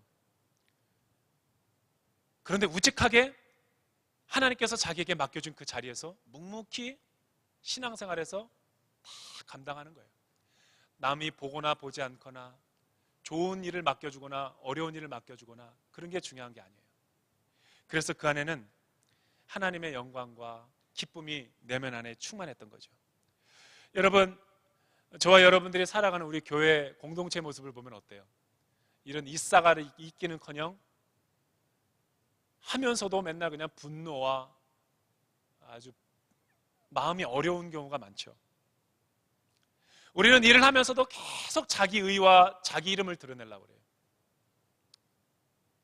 하나의 일이 썩어져 희생되기보다는 그 썩어지는 과정을 견디지를 못하는 거예요. 그 썩어지는 과정이 냄새가 안 나고 그냥 분해돼야 되는데 자양분으로 썩어질 때 자기 혼자 죽기 싫으니까 그냥 막 온갖 거름의 인분 냄새와 막 소똥 냄새를 풍기면서 자기는 지금 이렇게 썩어가고 있다는 것을 과시하거나 아니면 막 그 광야에 외치는 자의 소리처럼 얼마나 멋있습니까? 소리는 나지만 실체는 없어. 그게 영성이에요. 우리는 교회 일을 하면서도 막 자기 이름을 드러내려고 그러고 어찌하든지 자기 좀 알아들으려고 그러고 이럴수록 신앙생활이 어려워요. 기쁨이 없어요. 남을 자기들에게 인정을 해주면 기쁨이 충만하고 남의 자신을 주목하지 않으면 하나님도 주목하지 않는다라고 생각하는 거예요. 그래서 결과적으로 일이 성실하지 않고 그 사람이 맡은 일마다 완성도가 다 떨어져요. 동기부여도 안 되는 거예요. 비가 오나 눈이 오나 하나님께서 나에게 이 기도의 자리에 있게 하셨구나, 부르심을 받고 하나님의 영광을 바라보며 날마다 생활하는 사람은 환경에 연연하지 않는 거예요. 모든 육신의 한결, 그런 사람은 어디 갖다 놔도 뭐든지 잘해내는 거예요.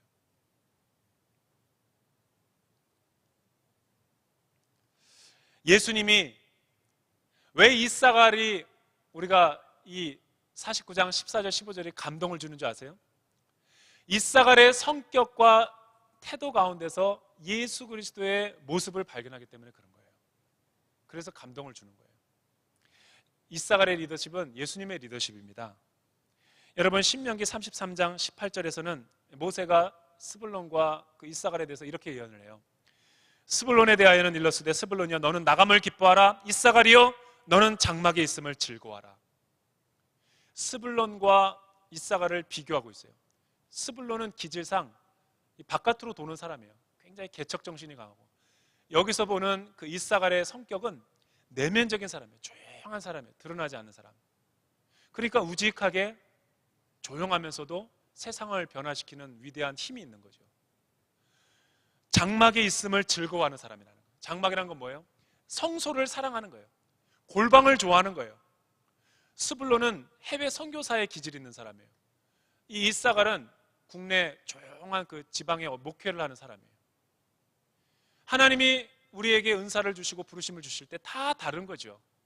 우리가 다 똑같이 일을 할 수는 없어요. 마르다가 있고 마리아가 있는 거예요. 마르다처럼 일을 하기를 굉장히 좋아하는 행정이 탁월한 사람이 있는가 하면, 마리아는 어찌하든지 하나님의 은혜의 말씀을 사모하면서 추구하는 영성이 있는 거죠. 다 똑같을 수가 없어요. 스불론과 이사갈이 다르듯이 마리아와 마르다의 영성은 다른 거예요. 하지만 여기서 강조하고 있는 게 뭐냐면, 누구는 옳고 누구는 그르다라는 것을 말하고 있는 것이 아니라 부르심의 자리가 틀리다라는 거예요. 둘 다가 중요하다라는 걸 얘기하는 거죠.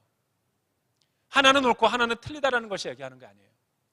그래서 하나님이 우리를 공동체로 부르신 부르심의 이유는 서로 다른 것이 틀리지 않다라는 것을 알게 하기 위해서 서로를 통해서 역동적으로 배우라는 거죠.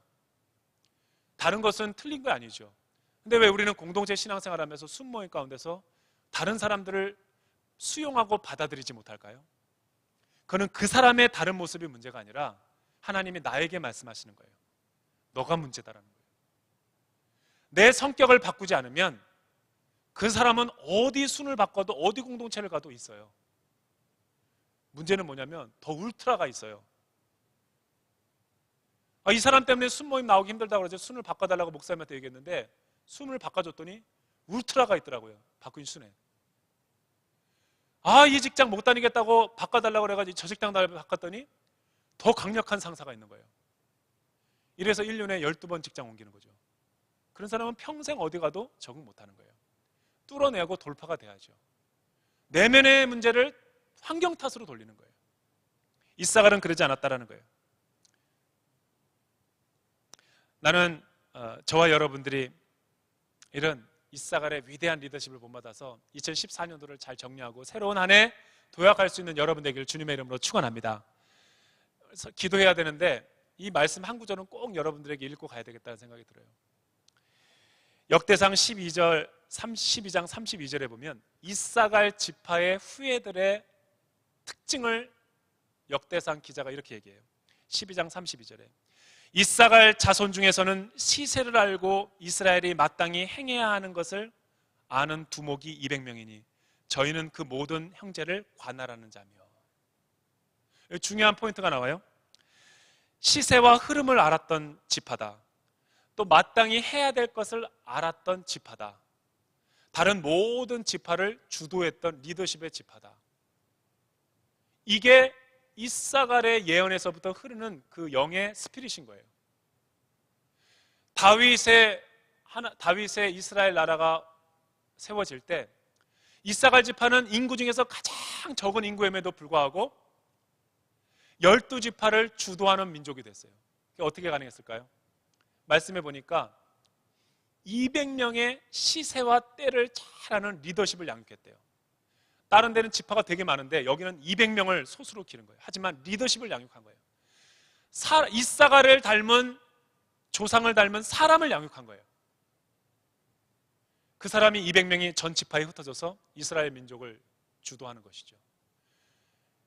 여러분, 스케일이 크다고 그래가지고 리더십이 있는 것이 아니죠. 가진 게 많다라고 그래가지고 리더십이 있는 게 아니에요.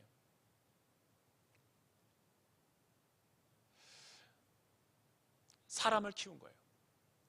그럼에도 불구하고의 그 사랑의 영과 스피릿을 가지고 이사갈이 그 후손들의 지파에 대대로 흘러내려오는 가계의 영이 있는 거죠.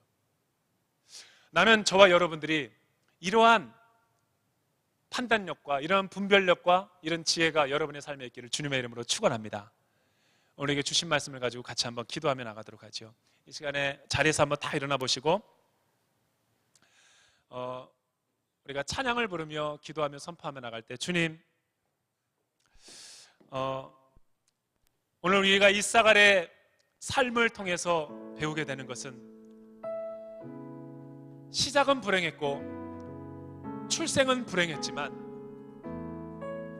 서자고 사생자처럼 태어난 아이들 같았지만 그럼에도 불구하고 그는 하나님이 주신 헷세대의 사랑과 은혜를 깨닫고 얼마나 아름답고 존귀한 사람으로 세워져 갔던 것을 볼 수가 있어요. 주님, 우리는 한 해를 되돌아보면서 왜 그렇게 우리는 모든 잘된 것은 자기가 한 것이고 안 된 것은 남 탓이고 다른 사람 책임이고 자기 조상 때문이라고 원망과 불평을 늘어놓습니까? 주님, 우리 인생 가운데 이제부터는 이런 원망과 불평의 영들이 예수 이름으로 떠나가게 하여 주시옵소서. 과거를 끊어버리게 하여 주시옵소서. 거듭난 생활을 하게 도와 주시옵소서. 이사갈의 영성과 리더십을 회복하게 도와 주시옵소서. 이 시간 이 찬양을 주님 앞에 고백하며 기도함으로 나아가겠습니다.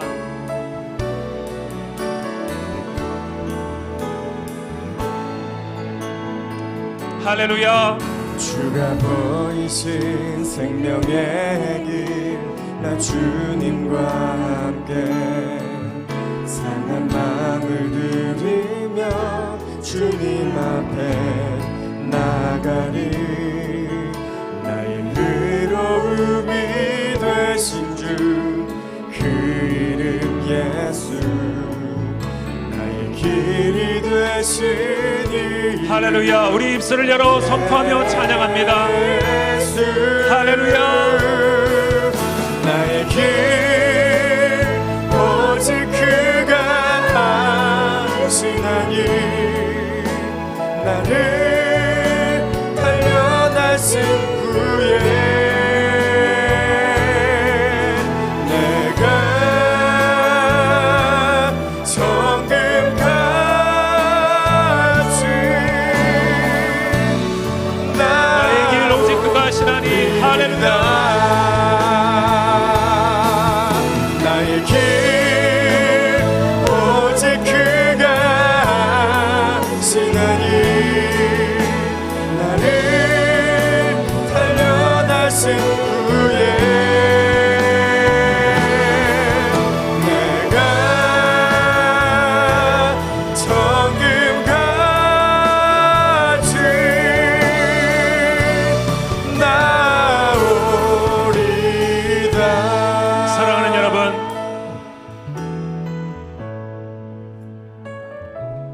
이사갈의 출생의 비밀을 보면 충분히 패배주의와 운명주의와 절망과 좌절할 수 있는 환경이었습니다. 하지만 그는 모든 환경을 이겨내고 그의 아픔과 고통과 슬픔을 하나님의 사랑으로 녹여서 승화시켰습니다. 이것이 십자가의 사랑이요, 이것이 하나님의 헷세대의 사랑인 거예요. 주님, 우리는 이런 하나님의 은혜와 사랑을 체험했음에도 불구하고 자꾸만 옛날로 돌아가려고 하고 과거를 묵상하려고 하고 상처를 묵상하는 원망과 남탓과 불평을 늘어놓는 사람인 줄 고백합니다. 주님, 한 해를 돌이켜보면서 감사할 제목도 많고 하나님이 나에게 베풀어 주신 은혜와 사랑도 많은데 내 안에는 감사와 기쁨은 없고 원망과 불평뿐인 것을 보게 됩니다. 내가 이 시간 나사렛 예수 이름으로 명하노니 우리 삶에 있는 모든 원망과 불평의 영들은 예수 이름으로 떠나갈지어다. 예수 이름으로 명하노니 다 떠나갈지어다. 우리 안에 감사와 기쁨이 있게 도와주시고 원망과 불평은 예수 이름으로 다 떠나가게 도와주시옵소서. 우리 안에 모든 그럼에도 불구하고 하나님의 사랑을 영접하게 도와주시옵소서. 내 안에 새 생명이 일어나게 도와주시옵소서. 이 쌍안의 영성을 회복하게 도와주시옵소서. 두 손을 들고 주여 세 번 외치고 통성으로 기도하겠습니다. 주여 주여 주여 할렐루야. 나의 길 오직 그가 하시나니 나를 운명에 빠지지 않게 도와주시고 패배주의 가운데 빠지지 않게 도와주시고 원망과 불평과 낙담을 하지 않게 도와주시고 있는 모습 그대로 주님 앞에 나가게 도와주시옵소서. 나의 실수와 허물을 돌아보지 아니하시는 하나님의 사랑을 깨닫고 돌아오게 도와주시옵소서.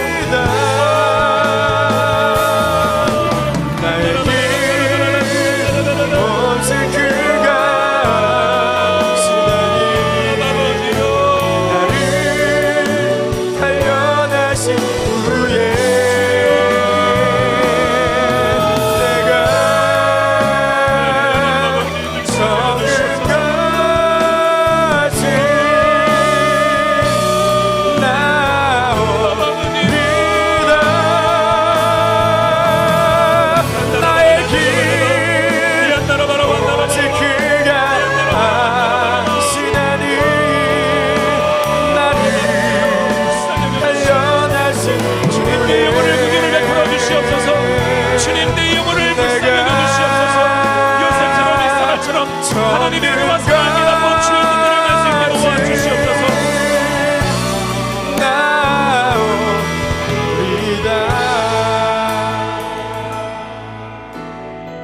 사랑하는 여러분,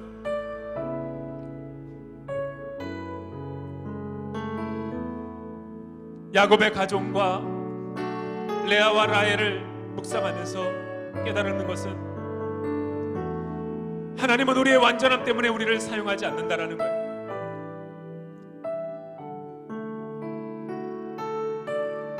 하나님이 야곱이 불완전하고 행하는 것들마다 부도덕하고 실수투성이고 레아와 라의 비정상적인 그 가정에서도 불구하고 하나님이 하나님의 일을 행하시는 것은 믿음이 우리에게 있는 것이 아니라 하나님에게 있다는 것을 보여주는 거예요. 주님, 우리는 신앙생활 할 때마다 착각할 때가 너무나 많이 있습니다. 주 예수님을 처음 믿고 첫사랑을 감격할 때는 하나님이 모든 것을 행하셨다라고 찬양하지만 내 삶이 회복되고 신앙생활 하면서는 점점 율법주의로 변해가는 것을 보게 됩니다. 하나님이 행한 것이 아니라기보단 내가 잘해서 내가 이런 것을 했기 때문에 하나님이 나에게 보답해 주는 거다. 변질된 복음과 율법주의로 빠지고 있는 것을 보게 됩니다. 주님, 신앙생활하면서 끝까지 순수한 복음을 믿게 하여 주시옵소서. 하나님이 나를 구원해 주시고 나를 인도하시는 것은 내 행위와 공로가 아니라 하나님의 사랑에, 하나님의 값없고 조건 없는 은혜의 사랑 때문이라는 거예요. 내 믿음이 아니라 하나님이 은혜의 믿음의 선물 우리에게 허락하여 주셨다라는 거예요. 주님, 끝까지 이 믿음을 고수하게 도와 주시옵소서. 하나님 아버지, 하나님이 나를 구원하시고 나에게 은혜를 주신 것은 나의 믿음이 아니라 하나님의 믿음이었다는 걸 고백하게 하여 주시옵소서. 이런 하나님을 신뢰하며 나가게 도와 주시옵소서. 두 손을 들고 주여 세 번 외치고 통성으로 기도하겠습니다. 주여 주여 주여.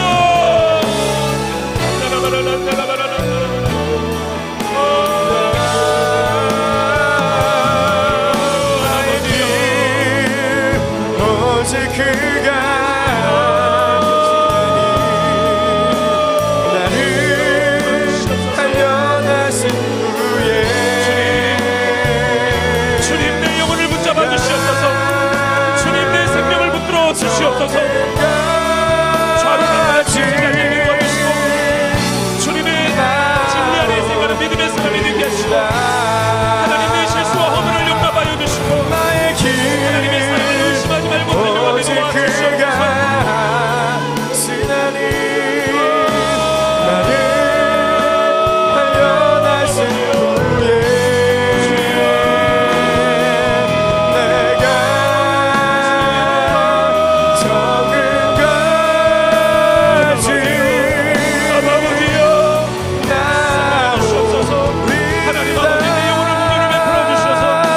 영혼을 불쌍히 믿음 여겨주셔서 하나님의 영혼을 닮아가게 도와주시고 주께 하나님의 사랑을 닮은 영혼이 되게 도와주시고 아버지 주님의 십자가는 여기 내 영광 되었네. 주께서 우리를 승리케 하시니 나의 능력 나의 소망 주께 있네. 나의 믿음 주께 있네. 십자가 능력이 내 영광 되었네. 주께서 우리를 승리케 하시니 나의 능력 나의 소망 주께. 사랑하는 여러분, 이 밤에 다시 한번 믿음으로 기도하며 나갈 때 창세기 49장 14절에서 15절에 있는 말씀, 이사갈은 양이 우리 사이에 꿇어 앉은 건장한 나귀로다. 그는 쉴 곳을 보고 좋게 여기며 토지를 보고 아름답게 여기고 어깨를 내려 짐을 메고 앞지 아래서 남을 섬기리로다. 주님,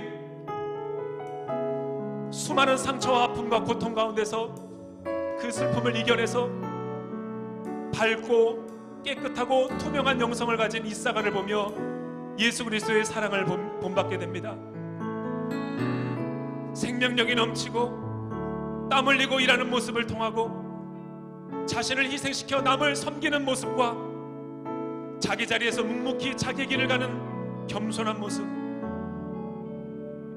환경을 남 탓으로 돌리지 않는 자기의 내적인 고백, 주님, 이 안에서 예수 그리스도의 섬김과 사랑을 본받게 하여 주시옵소서. 우리 안에도 이런 이사갈의 리더십이 있게 도와 주시옵소서. 우리도 우리의 신앙생활 가운데서 이러한 성품으로 성숙하게 도와 주시옵소서. 이 시간 한번 다시 한번 기도할 때, 주여, 나의 삶 가운데 이사갈의 영성을 허락하여 주시옵소서. 두 손을 들고 주여 세 번 외치고 통성으로 기도하겠습니다. 주여, 주여, 십자가 능력이 내 영광 되었네. 주께서 우리의 영혼을 불쌍히 여기셔서 우리의 죄와 허물에도 불구하고 우리를 자녀 삼아주시고 대제사장의 흉패 삼아주시는 하나님, 하나님, 우리가 이사갈의 리더십을 본받게 하여 주시고 이사갈 세상을 섬기게 도와주시옵소서. 하나님 아버지, 겸손하게 도와주시옵소서. 생명의 충만한 리더십이 되게 도와주시옵소서. 능력이 내 영광 되었네. 주께서 우리를 승리케 하시는 나의 능력 나의 소망 주께 있네. 나의 믿음 주께 있네. 십자가 능력이 내 영광 되었네. 주께서 우리를 승리케 하시니 나의 능력 나의 소망 주께 있네. 사랑하는 여러분, 이 밤에 마지막으로 우리가 한 번 더 기도할 때는, 하나님이 왜 우리 인생 가운데 고난을 주시고 슬픈 일을 경험하게 하시는가? 하나님이 죄를 만드시고 하나님께서 죄를 창조하는 것이 아니라, 고난을 만드는 것이 아니라 허용하시는 거예요. 인간의 연약함과 인간으로 촉발된 여러 가지 잘못된 실수들을 허용을 하셔서 협력하여 선을 이루게 하시는 거예요. 그 고난의 신비를 통해서 주님 만나게 하시려고 하나님이 손을 보고 계시는 거예요. 주님, 하나님이 악을 창조하지 않으셨고 내 삶에 일어나는 여러 가지 불행과 고통을 주시는 분이 아니라 내 연약함과 또 나의 지혜롭지 못한 선택 때문에 어려운 상황 가운데 있었습니다. 이 모든 것을 통해서 하나님이 하나님의 일을 하심을 감사하고 영광 올려드리게 도와주시고, 내가 하나님보다 앞서지 않게 도와주시옵소서. 하나님을 판단하지 않게 도와주시옵소서. 주님 우리를 너무나 존귀하게 여기시고 사랑하셔서 그럼에도 불구하고의 사랑으로 우리를 참아주시고 인내하시는데, 우리는 너무나 이 세상을 한 영혼을 소중히 여기지 못하고 정죄하고 비난하고 남을 원망할 때가 많이 있습니다. 특히 대한민국 사회 가운데 원망하고 불평하고 자신의 모든 고통을 남에게 전가시키는 나쁜 죄악의 습성이 있습니다. 악을 내가 주관자와 판단자가 되지 말게 하시고, 우리가 경험하고 이해하지 못하는 일이라 할지라도 하나님 앞에 의탁하고 심판자에게 맡기는 믿음을 가지게 도와주시옵소서. 고난의 때에 기도하게 하여 주시옵소서. 고난의 때에 하나님보다 앞서지 않게 하여 주시옵소서. 두 손을 들고 주여 세 번 외치고 통성으로 기도하겠습니다. 주여 주여 주여. 자에게 순교자의 삶을 사는 이에게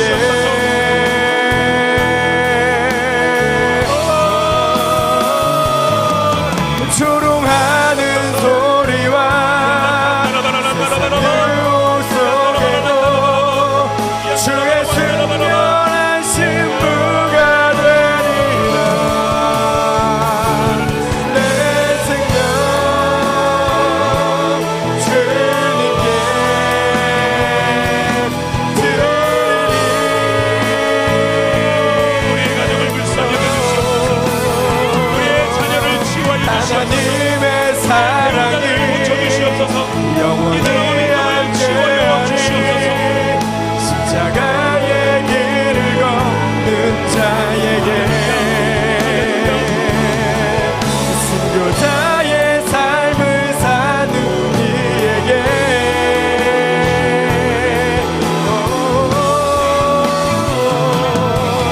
조롱하는 소리와 세상의 속에도 주의 순결한 신부가 되리라. 내 생명 주님께 드리리. 살아계신 하나님 아버지, 이 나라와 민족과 대한민국을 위하여 기도합니다.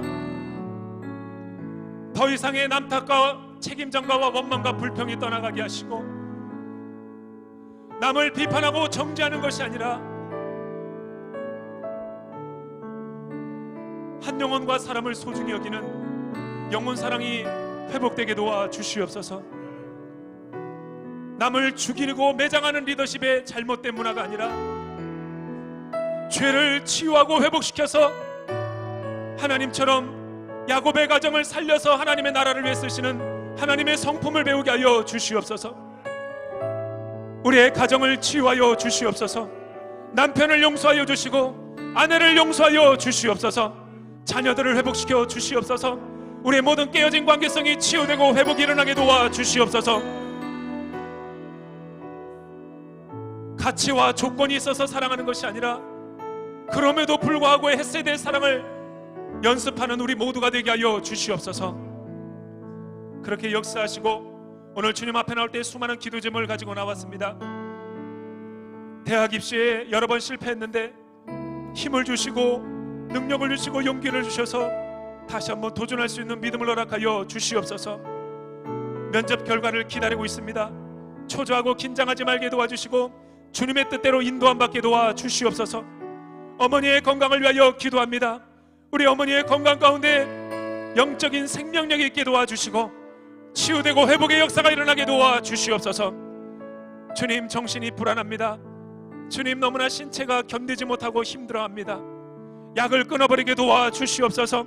정신이 온전히 회복되게 도와주시옵소서. 관절이 아픕니다. 피 묻은 손으로 안수하여 주셔서 깨끗이 치유되게 하여 주시옵소서. 아내의 건강을 위하여 기도합니다. 주님, 왼발선 간경변증이라고 하는 희귀병입니다. 주님, 치유하여 주시고 보혈로 어루만져 주셔서 이 병을 유발시키는 모든 질병의 근원들이 성령의 불로 녹여지고 태워지게 하여 주시옵소서. 가족이 회복되고 성령 충만하기 원합니다. 가정이 예수 안에서 하나가 되게 하여 주시옵소서. 성령의 기름 부음을 받게 도와 주시옵소서. 믿음의 배우자를 구합니다. 하나님의 때에 좋은 믿음의 배우자를 만나게 하여 주시옵소서. 우리 안고 일어섬과 여호와께서 집을 세우지 아니하시면, 여호와께서 성을 지키지 아니하시면 파수꾼의 경성함이 허사인 것처럼 우리의 모든 것들 생사와 복을 주관하시는 주님, 우리의 모든 대수사의 일과 우리의 일거수일투족을 간섭하여 주셔서 이사갈처럼 주님의 은혜와 사랑 아래 건강하고 능력 있게 살아가는 인생들이 되게 하여 주시옵소서.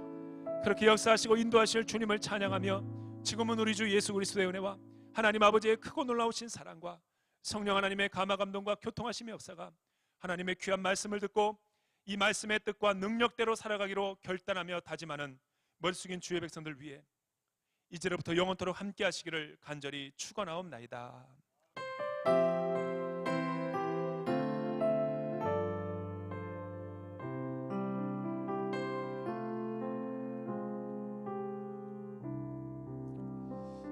예배를 마쳤고요. 계속해서 개인적으로 기도하시다가 돌아가시면 되겠고, 기도가 필요하신 분들은 안수받고 돌아가십시오.